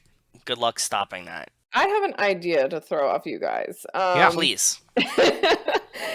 So since you've watched it multiple times, and it makes me think that the movie might be a ton more fun if you were interacting with it, like the Rocky Horror Picture Show style, like yelling specific lines at the screen whenever someone crashes their car, or turn it into some sort of drinking game. People love these films, and that would be a way to make viewing fun for audiences, general audiences. The Room, you throw spoons type situation. Exactly. I would really, really enjoy that as well. I need to think deeper to get like what the keys would be. Yeah, I'm assuming like family would be one. It's a general idea, and you could, if it were turned into that, you'd have to really think about like, okay, and you could like retour with the first one and like have it be, and bring like Hector with you, right, for the movie or something. That would be a lot of fun. I would really enjoy that. I think there's a couple of components. I think because I'm thinking from the Draft House point of view, like the menu you would pair with it, you could sell the fat burger and fries. It wouldn't be $2.95, it'd be more than that, right? Yeah. Tuna sandwiches, obviously. Okay. You could have. So I think in terms of throwing, spoons at the screen, you could do like, I don't know, like some kind of like lightweight stuffed animal shrimp, where like I can pay for my own shrimp, like throw the shrimp at the screen, maybe. Like little shrimps, so you could have like a bunch of little stuffed animal shrimps. Yeah, kind of like, like the Red Wings fans throw octopus on for hat tricks and stuff, right? Just these would like, be not real animals. These would be stuffed, yeah. Another, like, because these movies make so much money, but if you think about it, like Disney, they make most of their like profits from toys, plushie toys, and merchandise. And there are a lot of Fast and Furious toys out there. Okay, because I'm not familiar. I'm like, it feels like there's money on the table in a way from a business standpoint. Like, no, we do buy a lot of Fast and Furious toys every year to donate to a toy drive, and there are a lot of Fast and Furious toys. Well, see, I didn't know. Interesting. Learned something new. I don't understand the demographic. I mean, like, I get like cars, but like Fast and Furious branded toys that are like, for there are not enough for small adults, children. I think. Mm-hmm. Yeah, because like, Joe's wife and I each bought. They had like put out, was it 2 years ago? Yes, like the first summer of the pandemic, they put out $100 Lego Technics, like the kind of like mechanics, the bigger, like more like actually works. Dom's Chargers, like a 1,300 piece car. You built the car, like the pistons worked and everything. It was really cool. But like, I would buy more of that, but I don't think that there's more. It's just like, it's like action figures and like Hot Wheels and stuff, right? Like, there's not like actual, for people with disposable income, I think you're right. Like, there's a lot more like, you could spend $500 on an Iron Man figure or whatever, but like, I don't know that that's really out there for these. So, well, there is the Fast ride at Universal, and I actually went when they were like previewing it to press, and it's pretty cool. So, because I instantly was like, well, there should be a ride, and I'm like, no, there is a ride. I've been on the ride. So I found the address on Zillow. It is. So it was last sold in 1999. So I think whoever owned it when they, let the movie use it still owns it. They sold it for $200. I know that it doesn't really mean anything because it's 23 years ago now. No, they sold it for $223,000. It's now estimated at $1.6 million. Yep. that whole neighborhood is like the cheapest house in the neighborhood is like $1 million or like 800,000. So like that whole like it's California, crazy. It has gentrified hardcore since, and it is funny because they chose that location because it was so inexpensive for the first film. So Sure. it's just like a grand irony. There was something. Oh yeah, I was going to tell you. Well, I guess we should talk about Paul Walker, right? Please hit us with it. Yeah. Other people have indicated, you go on these junkets, you interview all these stars, and so I've interviewed Ryan Gosling. I've interviewed. Oh well, we also had a podcast about him. We did all his movies too. Yes, so we did. we're very. What movie Big did you interview him fans. for? What was it, Gangster Squad? Yeah. Oh, Gangster Squad. Okay, but cool. I Very cool. also interviewed him for the stock market movie. The Big Short. The Big Short. Yeah. So I've interviewed him at least twice. Okay. So I'm just saying that, for example, I've interviewed guys, leading men, heartthrobs. I will say the Paul Walker, I'm like, oh my God. I didn't even really know much about him when I went to the junket. And So you fangirled out more over him than over the other guys. Well, I will just say this, like you walk in, they're like, and you're up, you're like, you're waiting your turn to do these like interviews. Sure. It's just like, and you're up, and you walk in and all of a sudden it's like Jim Carrey or John Travolta, and it's like, yeah, that's really them. It's not a wax figure. It's the actual, actor. Yeah, that would be and weird. They actually, part of the reason for this too is they sat me down right next to Paul Walker. We were just like shoulder to shoulder. He leans over and looks at me. He's like, "Hey, how you doing?" And I'm like, "Oh my God, this is the dreamiest man I've ever met in my life." And I don't do that. See, I didn't do it with like Ryan Gosling or anyone else. And so it's just to say that he was that dreamy. And some actors you meet in person, and you do your interview, whatever. But this is someone who had like almost like a palpable Charm. Charisma, like a presence, like That's so awesome. No one's gonna say that he was the best actor in the world or whatever, but whatever that was, it translated that day. That's for sure. I was like, and he had those like crystal blue eyes. It was just like I lost all concentration. That's for sure. So I just thought that was interesting because I love it because I imagine that just like I've never met Paul Walker and I don't have a chance and Joe, to. you never will. I know that's I said I won't have a chance to, yeah.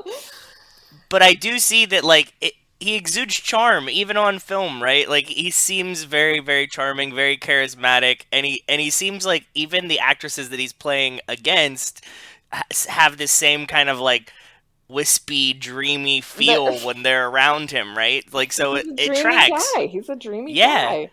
So, and then another thing on that is, during that junket, it was in London, and there was this, we had a little bit of downtime, and so a fellow junketeer, James Rocky, who has since passed away, he passed away recently, so R.I.P., I want to do a shout out to him. He represents like my introduction to this series too, and I watched the film with him in London as well, and so we had some downtime. So he and his wife and I went to this interactive David Bowie exhibit that was happening there, and I got a poster from the exhibit. The exhibit was amazing. I don't know if that exhibit still tours, but highly recommend.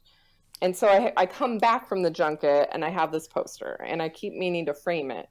So like a month or two, it was like, I want to say it was definitely more than a month later. I go, one weekend, okay, I'm going to frame this poster, start framing the poster.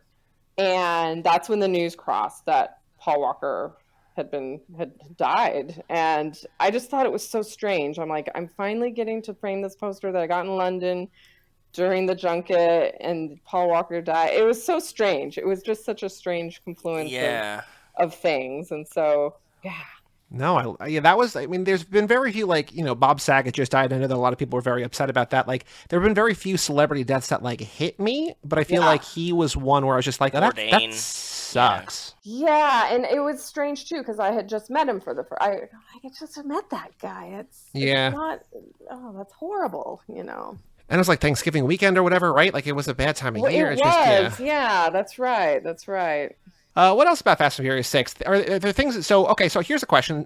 Maybe it's just that, like, you love the other ones more, but I think you have this, at number 5, right? Yeah. So, like, what is it about? Is it just that other ones are better? Or, like, what about this movie keeps it from being higher on your list? Higher. It's like, if you compare Fast 5 to Fast 6, Fast 6, that's when it starts going into, as you mentioned, cartoon land.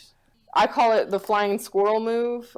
Dom launches himself in the air to catch Letty, who is launched into the air to miraculously land on a car. It was quote unquote the leap of faith, And then, what cracks me up too is later Letty's like, "How'd you know that we were going to land safely?" And he's like, "I didn't."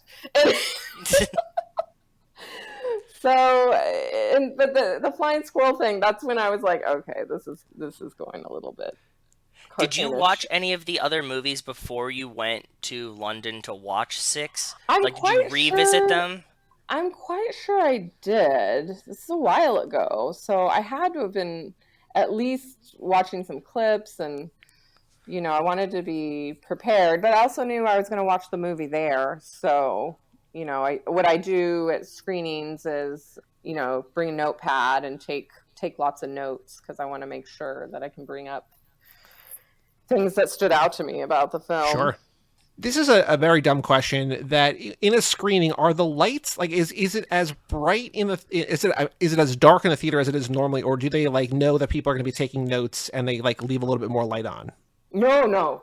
I always looked around. I was, like, literally the only one taking notes. Oh, really? Yeah. Okay. That seems weird to me. I would be taking notes too, Joey. That's a good question. I actually was thinking the same thing. Because I feel like, like, I've gone to, like, film festivals, like Fantastic Fest and stuff like that, where, like, I know that people are there to ostensibly, like, cover that for whatever. Criticism. Yeah, and I've seen some people take notes. I don't think it's, like, wild, but I guess, like, most people are just there to kind of, watch the movie, then just, I don't know. Well, some people I don't have a great short-term memory, so I feel I take the notes because I'm afraid I'll forget.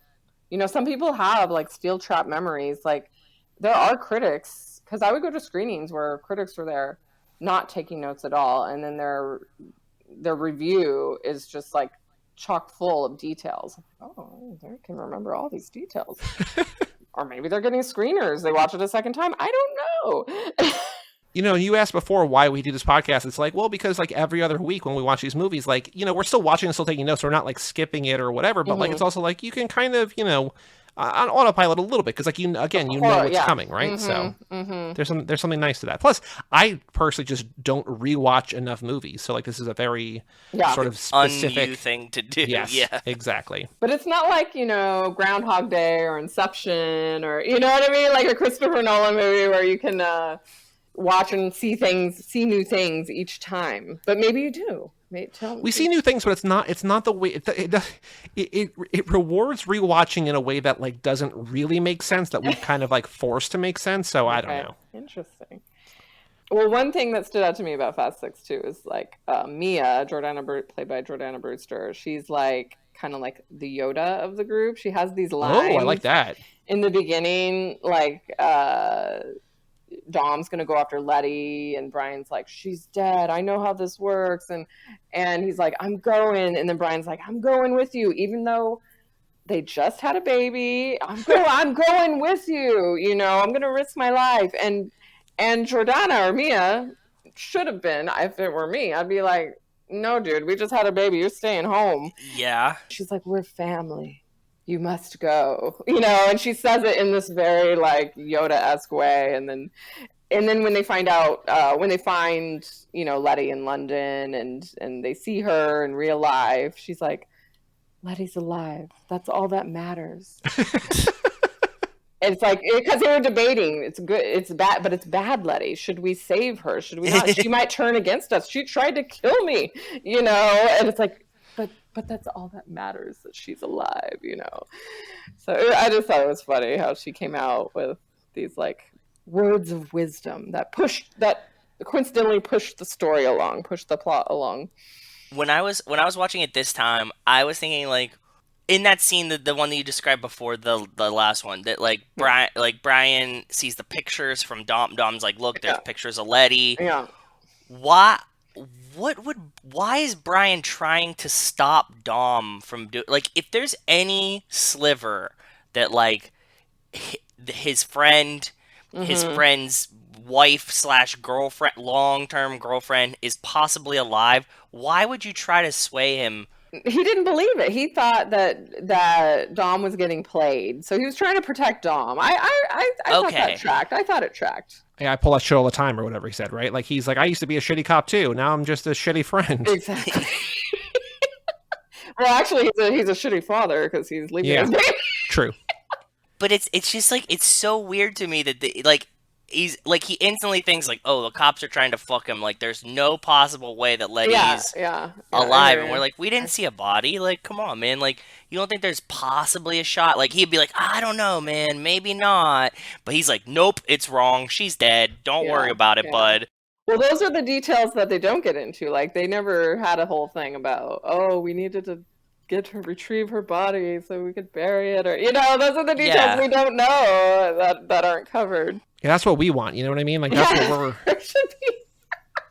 Well, like, what's crazy, like, I don't know if you've gone into this, like, with your affinity for the first movie, but, like, there were, like, 30 or 35 minutes of deleted scenes for the first movie, and, like, I bring this up every time as this example, but, like, Vince has this whole backstory where his mom is sick in the hospital, and so, like, he's all pissy because not only is, you know, he losing his girl to this guy who he hates, and this guy who he hates is also, like, you know, he's losing his friend and his girl and blah, blah, blah, and whatever, and this guy's also a cop, but, like, also his mom's in the hospital. It's like, well, that's kind of a hat on a hat, but also, like, there's, like, these, like, backstory character moments where we're like, oh, okay, that's kind of fascinating. So, like, as the movies go on, there's kind of fewer and fewer deleted scenes, even though Hobbs and Shaw has, like, a million. But, like, there's, like, weird backstories where it wouldn't necessarily be crazy if we got, like, some kind of, like, oh, like, here, we're, like, looking for Letty's dead body or whatever. Like, we're Sherlock Holmesing it or whatever. So, I don't know. But it's like, what if they did like Fast Kids, like Dom as a kid, like they do with, like, you know, the Chris Rock, or, you know, there are what's the other one? Oh, the one that the Rock does, you know, Young Rock, yeah. There's got to be. Well, do you know? I mean, do you know about Fast and Furious? Young Dom. Fast and Furious Spy Racers on Netflix. Do you know about this? Oh, I've heard you talk about it, and I meant to check it out. I don't know exactly what it is. What is it? I don't know that you're going to love it as a grown adult, but, you know, if your 2-year-old is looking for, like, it's about Dom's teenage ? Cousin Tony, and it's just like, you know, it's kind of like young Fast and Furious, so it's not young Dom as much as just, but it's animated though, so it kind of exists. It doesn't exist in the form that we would want it, but, like, it does kind of exist. I have a question for the two of you. How many vending machines do you think Hobbs has shot in his career? That was a harsh move in that scene. It's just like, boom, get whatever you want. It's like, I'm glad you aimed correctly. That seems dangerous, and there was like a wall behind it. Like, what if that bullet ricocheted off the wall? Yeah. Like, that's a very flagrant thing to do. Like, that, like, he has no gun safety. Well, on that same point, in the runway scene, Vin comes in, you know, shotgun blazing. Is he not afraid that Mia could get caught in friendly fire? Like, he's just going for it, you know?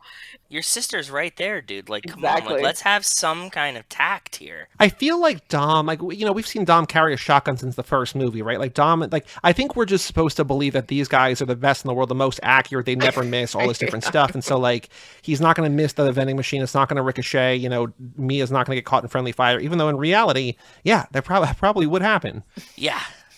You know, Fast 5 did take place in Rio, but Fast 6 felt like kind of like extra global.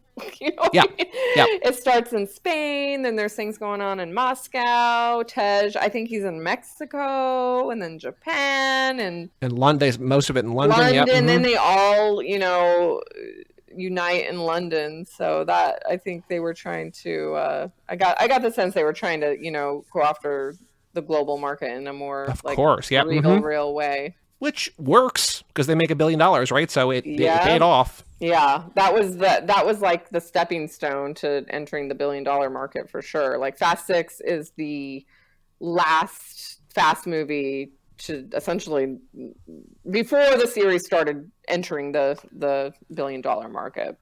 I wonder when, I mean, I know it's different issues or whatever, but like, they haven't really gone to China, right? Like they've done Tokyo, obviously, but like they haven't done China. China's the biggest box office in the market in the world, right? So you'd think they'd at least do a spin-off or something. I think that you're onto something. I think that China has to be the final frontier. I think the 10 has to take place in China just to be like, to really hammer it home and make it like a gigantic movie. You know what I mean? Like, it seems like that's kind of the last place that they've left out. Like, that has to be one of their biggest markets for the films in general, and to have one that was like shot there has to be like, I think almost they were like saving China. Interesting. Maybe. Interesting. Like drift along the Great Wall. Like, drift on the Great Wall. I love that. That would be amazing. Oh my gosh.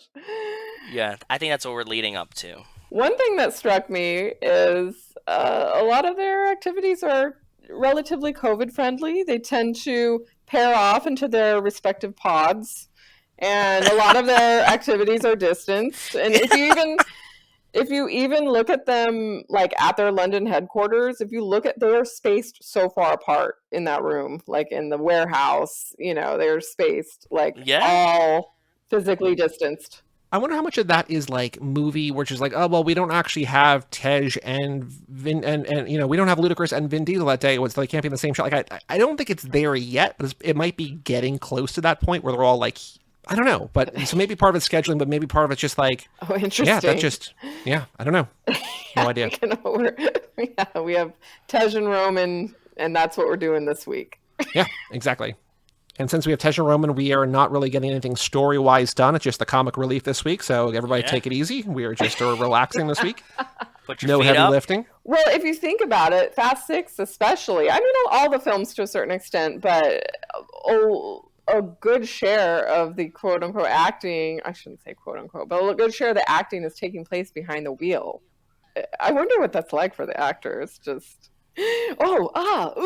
wait, so what's happening? A giant tank is about to hit my car, There has to be a challenge in that too, because you're acting against nothing, a direction that you're given. Well, that's like, we've talked about that, Joe. What were we talking about? Was it like martial arts movies? Like the thing you think about, like just how hard acting is and how weird acting is on its own, and then you factor in like literally anything on top of that, whether it's like Gosling singing and dancing, or like people here fake driving and acting, or like martial arts movies, just like fight choreography. Not that it's the most difficult thing in the world, but like it's just like a weird specialized set of skills that like most people probably couldn't do effectively. Then to be believable, to be like, I'm telling a story, like I'm engrossing you to the point where you're gonna forget that I'm an actor in a car and you're just like gonna be sucked into the narrative. It's just like, it's such a weird confluence of things that feels like a magic trick every time it gets done well. Yeah.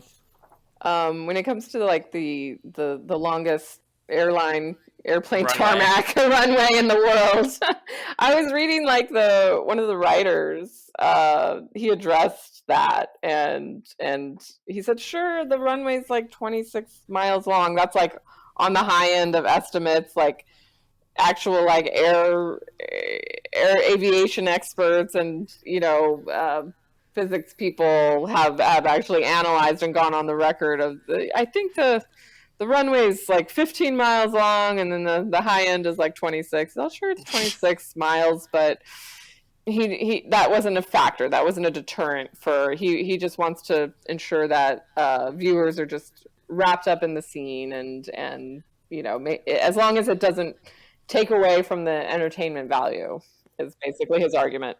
that was not something that I noticed. Joe, did you notice that the first time you watched it, like the craziness of that? Because I feel like you're engrossed in the scene, and then like it's only if you're like taken out of it, or maybe if you watch it again. But am I crazy? Did you realize how long it was the first time you were watching it? Yeah, I was watching it. I definitely was watching it in my house, and there was like a point where like they're still going, and I was like, "Are they still on this fucking runway? Like, is this plane still moving?" And I like laughed, and then like went back into it. But I did have like a moment of reason where I was just like, they've been on this fucking runway for like 10 minutes now, like not realizing actually how long it was, but like at one point I was like, they're still fighting on this, like the plane's still moving, going. right? Yeah, yeah. The plane's going. What else about this movie? Anything? Any other notes? Any other thoughts about Fast and Furious? We still got some games to play, so we're not like chasing you out of here. But I don't want to shortchange you. Are there anything else about this movie that you want to talk about? You want to cover? I think we pretty much covered it. There was one thing. It was. This is like kind of silly.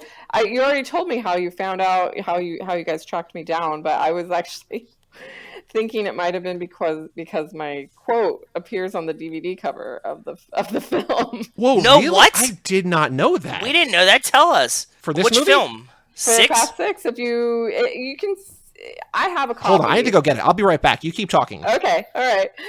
So and how did this happen? It depends on which copy you have. If it's like the one that kind of came out when it was first, the DVD was coming out, but Joey has a couple, so he's gonna. Okay. I'm sure he's gonna grab them. Right, yeah, he has a couple different so versions. Then we'll let him recite the quote when he finds it. So was it on like the first DVD, the first Blu-ray? Yeah, has it been on both? I think it's on the DVD. I don't know if it's on the Blu-ray. It might have appeared on like multiple things.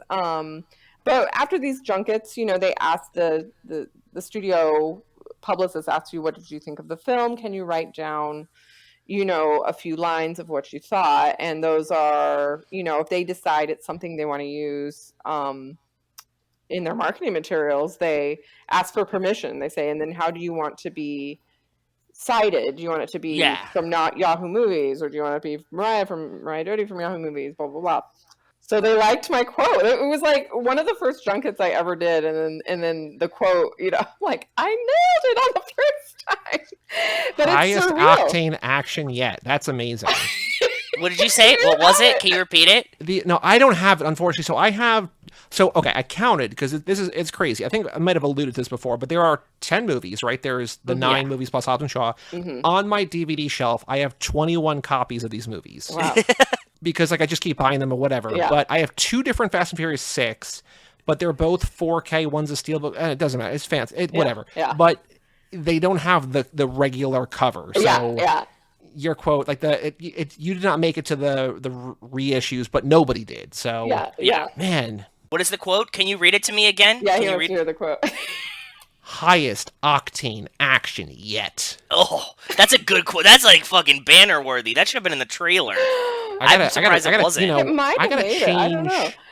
I'm gonna use this, Joe. You know what I'm gonna do for the art for this episode? The Jacob art, like circling Jacob. It'd be like circling guest ? Because that's really funny. I like that. That's good. Yes. Related, I was at like a Barnes & Noble bookstore like maybe a year later, and I was with one of my best friends and her daughter. We were standing in line. They had these backlit sort of movie posters. I look and I'm like, oh my God, there's my quote. And it was like blown up really big. And I go to my friend, I go, look at this. And she's all, what? She was all distracted because her daughter was like 5 years old at the time. And I go, look, and she's like, what the heck? I'm like, yeah, I wasn't expecting that. Have you? I don't know. I missed it while I was looking for the DVD. But have you made the cover of other DVDs, or is this a one and done? No, it's a one and done. I mean, I made some like marketing materials of why am I forgetting? Was it Star Trek Into Darkness? Star Trek Dark? No, I'm forgetting the name of it. Star Trek Into Darkness is one. I think is that the Justin Lin one? I believe, yeah. And so I made it on the marketing online, like on some marketing materials there. Okay. Oh no, he did Beyond. It's not the goal, Yeah. But I have other, fellow junketeers. Their quotes were in giant billboards. They're driving on the freeway and they're like, "Oh my God, that's my name. That's my quote." Well, I talked also in the opening that David Ehrlich, who writes for IndieWire, does his year-end video countdown, and in Malcolm and Marie this year, it's just it's 90 minutes of Zendaya and John David Washington just talking about things, and mostly John David Washington talking about things. And at one point, he goes, "White guy from IndieWire liked it," and so David put that in his countdown, because it's he's referencing him, so he's not name checked, but he's title checked or whatever. So it's just kind of cool. So I mean, I would hang your hat on the one and done. I mean, it's many people. I think we have to get some copies of this poster now, right? I have a copy. I don't even know if you can get them. I don't know. Oh, we'll buy it. It exists. Trust me. I think it would be super funny if we hung that on the wall and it was signed. They're like, oh shit, is that Dom? Is that Vinny? Mia? Is that Queen? Is it Jordan and Bruce? I'd be like, no, it's the quote. You see the name on the bottom below the title. We might have to mail you a couple copies of these posters. Just saying. I'm happy to. I'm sure you could get a lot of cast members to sign it as well. So, you know how it's easier sometimes to get people to sign it after it's already been signed, because it's just you're less weird or what somehow. I don't know. If we know, Meriah, break the ice. There we go. And then we'll mail it to all the other ones. All right. Okay. Yeah, because it was already signed. That's right. Yeah. And they won't even pay attention with the signature. They'll think, oh yeah, it's probably. Yeah, that looks like probably Michelle Rodriguez. Yeah, there's just make the M very clear. It's just okay. In a scribble, yeah. Yeah. All right, Meriah, do you have any more notes, or do you want to find out which Fast and Furious character you are? I'll find out. We can move on. Yeah, to find out which character. All right, so there are 7 questions, 6 answers per question, all multiple choice. Once again, you can explain yourself or leave an air of mystery, but there's no wrong answers. We'll find out which Fast and Furious character you are, sort of BuzzFeed style, J14 style. Are you ready? Yes. Question number 1, how fast are you? NASCAR, roller coaster, Lamborghini Murcielago, Toyota Prius, Vespa, or Razor scooter? I guess NASCAR. I have a lead foot, so. Okay. Question number 2, how furious are you? The Hulk, Kylo Ren, Christian Bale in that one movie set that one time, Mel Gibson, Charlie Brown, or Jack McBrayer? Kylo Ren. Okay, pretty furious. Question number 3, we're having a barbecue, maybe at 1327 or maybe in Echo Park, the address in Echo Park.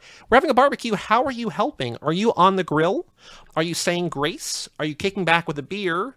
Are you babysitting? Are you being the entertainment? Or are you sneaking a snack? I suppose I'm babysitting. So as we go through the questions, the thing updates, as Wes made this whole program, yeah. and it updates in real time. And when I went to babysitting, it changed to a character I did not expect it to change to. And I'm like, okay, I don't know why we gave this person so many points for babysitting. Joe, I'm going to message you right now who it became. Please tell me. I know exactly why. Come on. Oh, right. Okay, yes. I forget. Yes. It makes so much sense. I just needed the framing. Yes. Okay, it makes sense. It's weird, but it makes sense. Okay. It makes a lot of sense. All right, question number 4. You've got time to kill. What are you doing? Are you grabbing a bite, working on your car, hanging with friends, drinking a beer, working out, or working on your computer? Hanging with friends. It's still weird to see that person show up when the bait. It's like, okay. All right, Meriah, describe your wedding. I'm never getting married, which I hope is not the answer because you have referenced your husband. Yes. It's just me and my partner. It's us and our families. It's a backyard country affair. Everyone I know is there. I don't remember. It's us and our families. You just won the lottery. What are you buying? Your own garage, a private plane. I'm gambling it all away. My child at home, a fleet of cars, or a new life. Fleet of cars. What was the first answer? What was the first one again? My own garage, which you can use for any purpose, a private plane. I'm gambling it all away. Private plane. My child at home, a fleet of cars, a new life. Private plane. Okay. Finally, and you have 1, 2, 3, 4, 5. There's a bunch of characters. This is really going. I know I said a lot, but this one will truly determine who you get. Okay. Belgian ale, Corona, something fruity, water, whatever's cheapest, or just, Joe's going to the bar, just give me one of whatever you're having. I have to say water. If those are the choices, water. You are the same character as me and maybe one other person. You are, I don't remember how you described her earlier in the episode. You are Mia Toretto. Well, there you go. Interesting. Family means everything to you, but people often mistake you for being meek or non-confrontational. You tend to take it on a supporting... Oh, you called her Yoda, right. You tend to take on a supporting role and let others handle the more exciting tasks because it's more important to you to know that someone is watching over everyone else than to seek glory for yourself. Even so, you're not afraid to jump into the fray when your family is on the line, and you drive like the wind blows. Well, yeah, especially the last part of that description. It's spot on. Drive like the wind blows. Yeah, and would throw myself in front of any danger for my family. So. Perfect. Well, Mia, I mean, I love Mia. I consider her the den mother. I do like this new Yoda description. So Mia's a great character to be. I do like the Yoda description a lot. That was really good. I like that. Awesome. All right, we have one more game to play. It's called This Ain't No 10-Second Race, a.k.a. Boy Do We Have a Podcast for You. Boy, do we have a podcast for you. Come and check out our show. Yeah. So this is what you did the research ahead of time. You found some tweets. So this is where we go on twitter.com, a.k.a. the Bird app, and find any tweet from anybody who probably should be listening to the podcast, but probably isn't. And we tweet at them from the Too Fast, Too Forever account. So now, Joe, Meriah sent me a couple, and I have one for myself, but I am going to review last episode's tweets now, which I think Kurt did well. And I don't remember. We're going to find out, though. Yeah, somebody got a point. I think so. I don't think it was not me. Spoiler, not me. So, And actually, this sort of echoes one of Mariah's tweets, but we'll get there when we get there. I found Tyler at Bad Jokes by Ty quote tweeting 10 movies to know about me, and he does the 9 movies plus Muppets Most Wanted. And we said, don't you mean Fast and Furious presents Muppets Most Wanted? Boy, do we have a podcast for you. As I already spoiled, he does not care. Yeah. Joe, you found Annie at Ann_Swila, Vin Diesel and John Cena's voices on Fast and Furious, ! Blissful emoji. Well, you can listen to our voices, we said, talk about Vin Diesel and John Cena's voices. Boy, do we have a podcast for you. And Joe, Annie liked the tweet. Your drought is over. Thank you. Here we go. It's been so long. That's the not only the Racer Trash slogan, but also apparently the Steelers slogan. Here we go. Here we go. Yeah, here we go. All right, and then you had a bonus one, which you were playing for charity. You found Allegra at Allegra Miriam. Many of the problems of Fast and Furious Tokyo Drift could have been solved if they took advantage of Tokyo's robust public transit system instead of resorting to cars. Yeah. And funny. We said this is something we've never thought about, but at Soul Pop, because she also liked the crossword puzzle. Yes. And Paddington. But Soul Pop to spend a lot of time thinking about Paddington and the crossword. Boy, do we kind of sort of have a podcast for you. And Vivek liked it, but Allegra did not, so no points there, unfortunately. Oh, that's why Kurt got points, because Kurt tweeted at his friends. Remember, it was all the people from Pajiba. And he got 3 likes, including one from Stephen Lloyd Wilson. It was a whole thread about what movies they could watch. And we said, there's no wrong way to watch these. Boy, do we have a podcast for you. And he got a point there. So Kurt kind of cheated, but we'll give him a point just because I'm feeling generous. Yeah. Now that that's all out of the way, Joe, did you find a tweet? I found a tweet for today. Melanin Monroe at LoveXTy with 2 Ys. She says, my mama talking about I could wait until we get home to see Fast 9. Girl, I'm the biggest Fast and Furious fan you know. The fuck I look like I'm waiting. And yeah, we could not wait either. And we hope that you're as big as Fast and Furious fans as us or something along those lines. Make it less weird. and we're as big as Fast and Furious fans as you.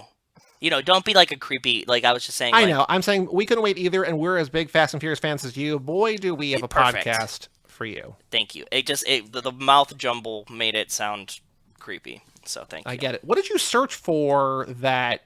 Because this is from June. I'm trying to figure out what your search was to get to this tweet. Biggest Fast 9 fan. Oh, okay. Yeah. Cool.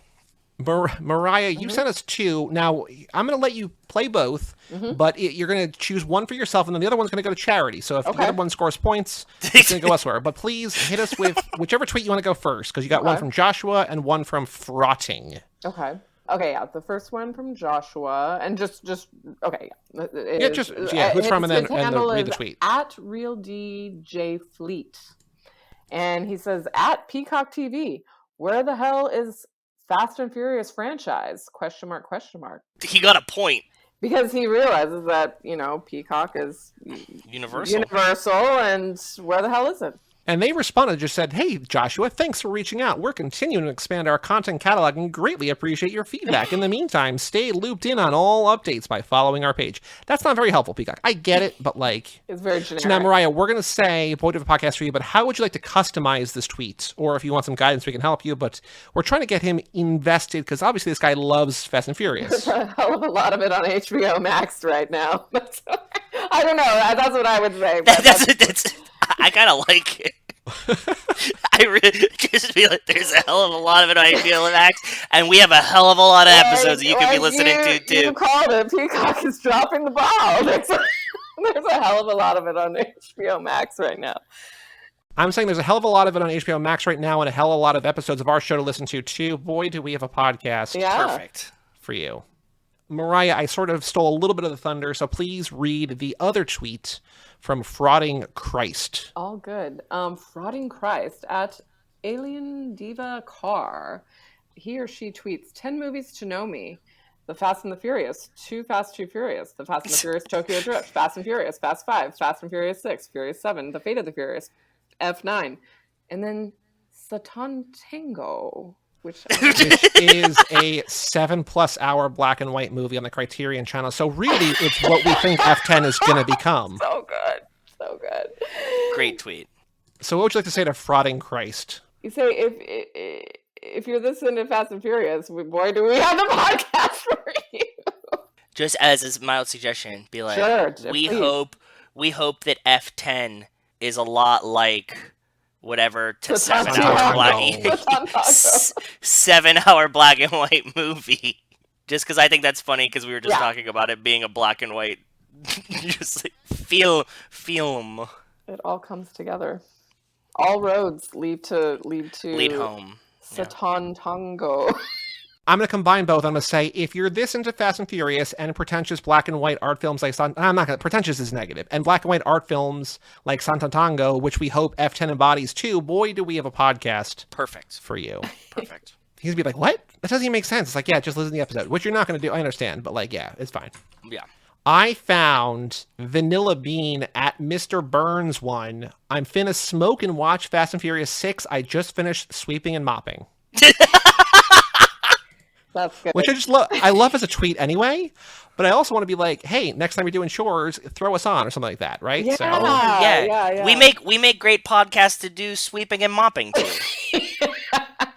We have one listener, Meriah, named Wells, who has written just like, sometimes I get high and just listen to you guys on slow speeds. Like, people listen to podcasts on like 2x speed or whatever. He's like, I'll do it on like half speed just because you guys sound funny. It's like, what are you doing? Why are you doing it? How is that fun for anybody, even if you're high? But, love you, Wells. Oh my gosh. Meriah, thank you so much for joining us. Of course. Thank you for having me. Now, you have a great Twitter handle and a great website, but what would you like to plug? Where can people find you if you want to be found? What would you like people to know about you? What are you currently doing if you want to be found? Well, because of the pandemic, I haven't actually been working in journalism for a while, but it's my professional past that I'm extremely proud of and I've learned a lot from. And I've been taking care of my 2-year-old in the pandemic. That's a full-time job. Yes, and but I have been looking to make a pivot to UX writing, user experience writing. Sure. And so I have, my portfolio site all built, and it's Meriah Meriah.rocks. Which is a great. I didn't even know that was a top level domain. I love that though. I used to play bass in like local LA bands, so like that was. It isn't meant to seem so like self-congratulatory, but but it's cool. It's cool. Whatever the reason is, it's cool. If anyone's interested in hiring a UX writer, who has a lot of experience in writing about pop culture and check out Meriah.rocks, my portfolio. And Meriah on Fire, right? Yeah, at Meriah on Fire on Twitter. Which we will tag you in for sure. But Meriah, thank you so very much. Yeah, thank you. Loved having you here. For sure. This was a blast. We'll send those posters over later to get autographed. All right, Joe, our next episode is a bonus episode for Patreon only. I think we teased it on a previous one. We were talking about the Helen Mirren film, The Cook, the Thief, His Wife, and Her Lover. So I don't know anything really about that. I've not seen that yet, but that is out sometime in the next week on Patreon.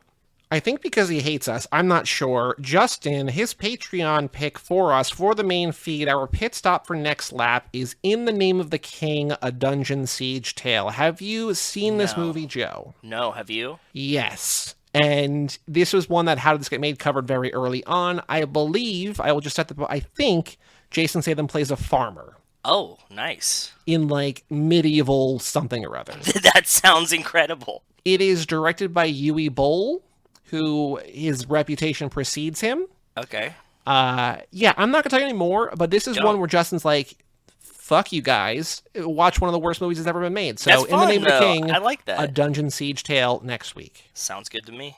But for all things Too Fast, Too Forever, go to cageclub.me, facebook.com/TooFastTooForever, or at TooFastTooForever on Twitter and Instagram. Email us, family@cageclub.me. Check out our Patreon page at TooFastTooForever.com and our store at TooFastTooForever.shop.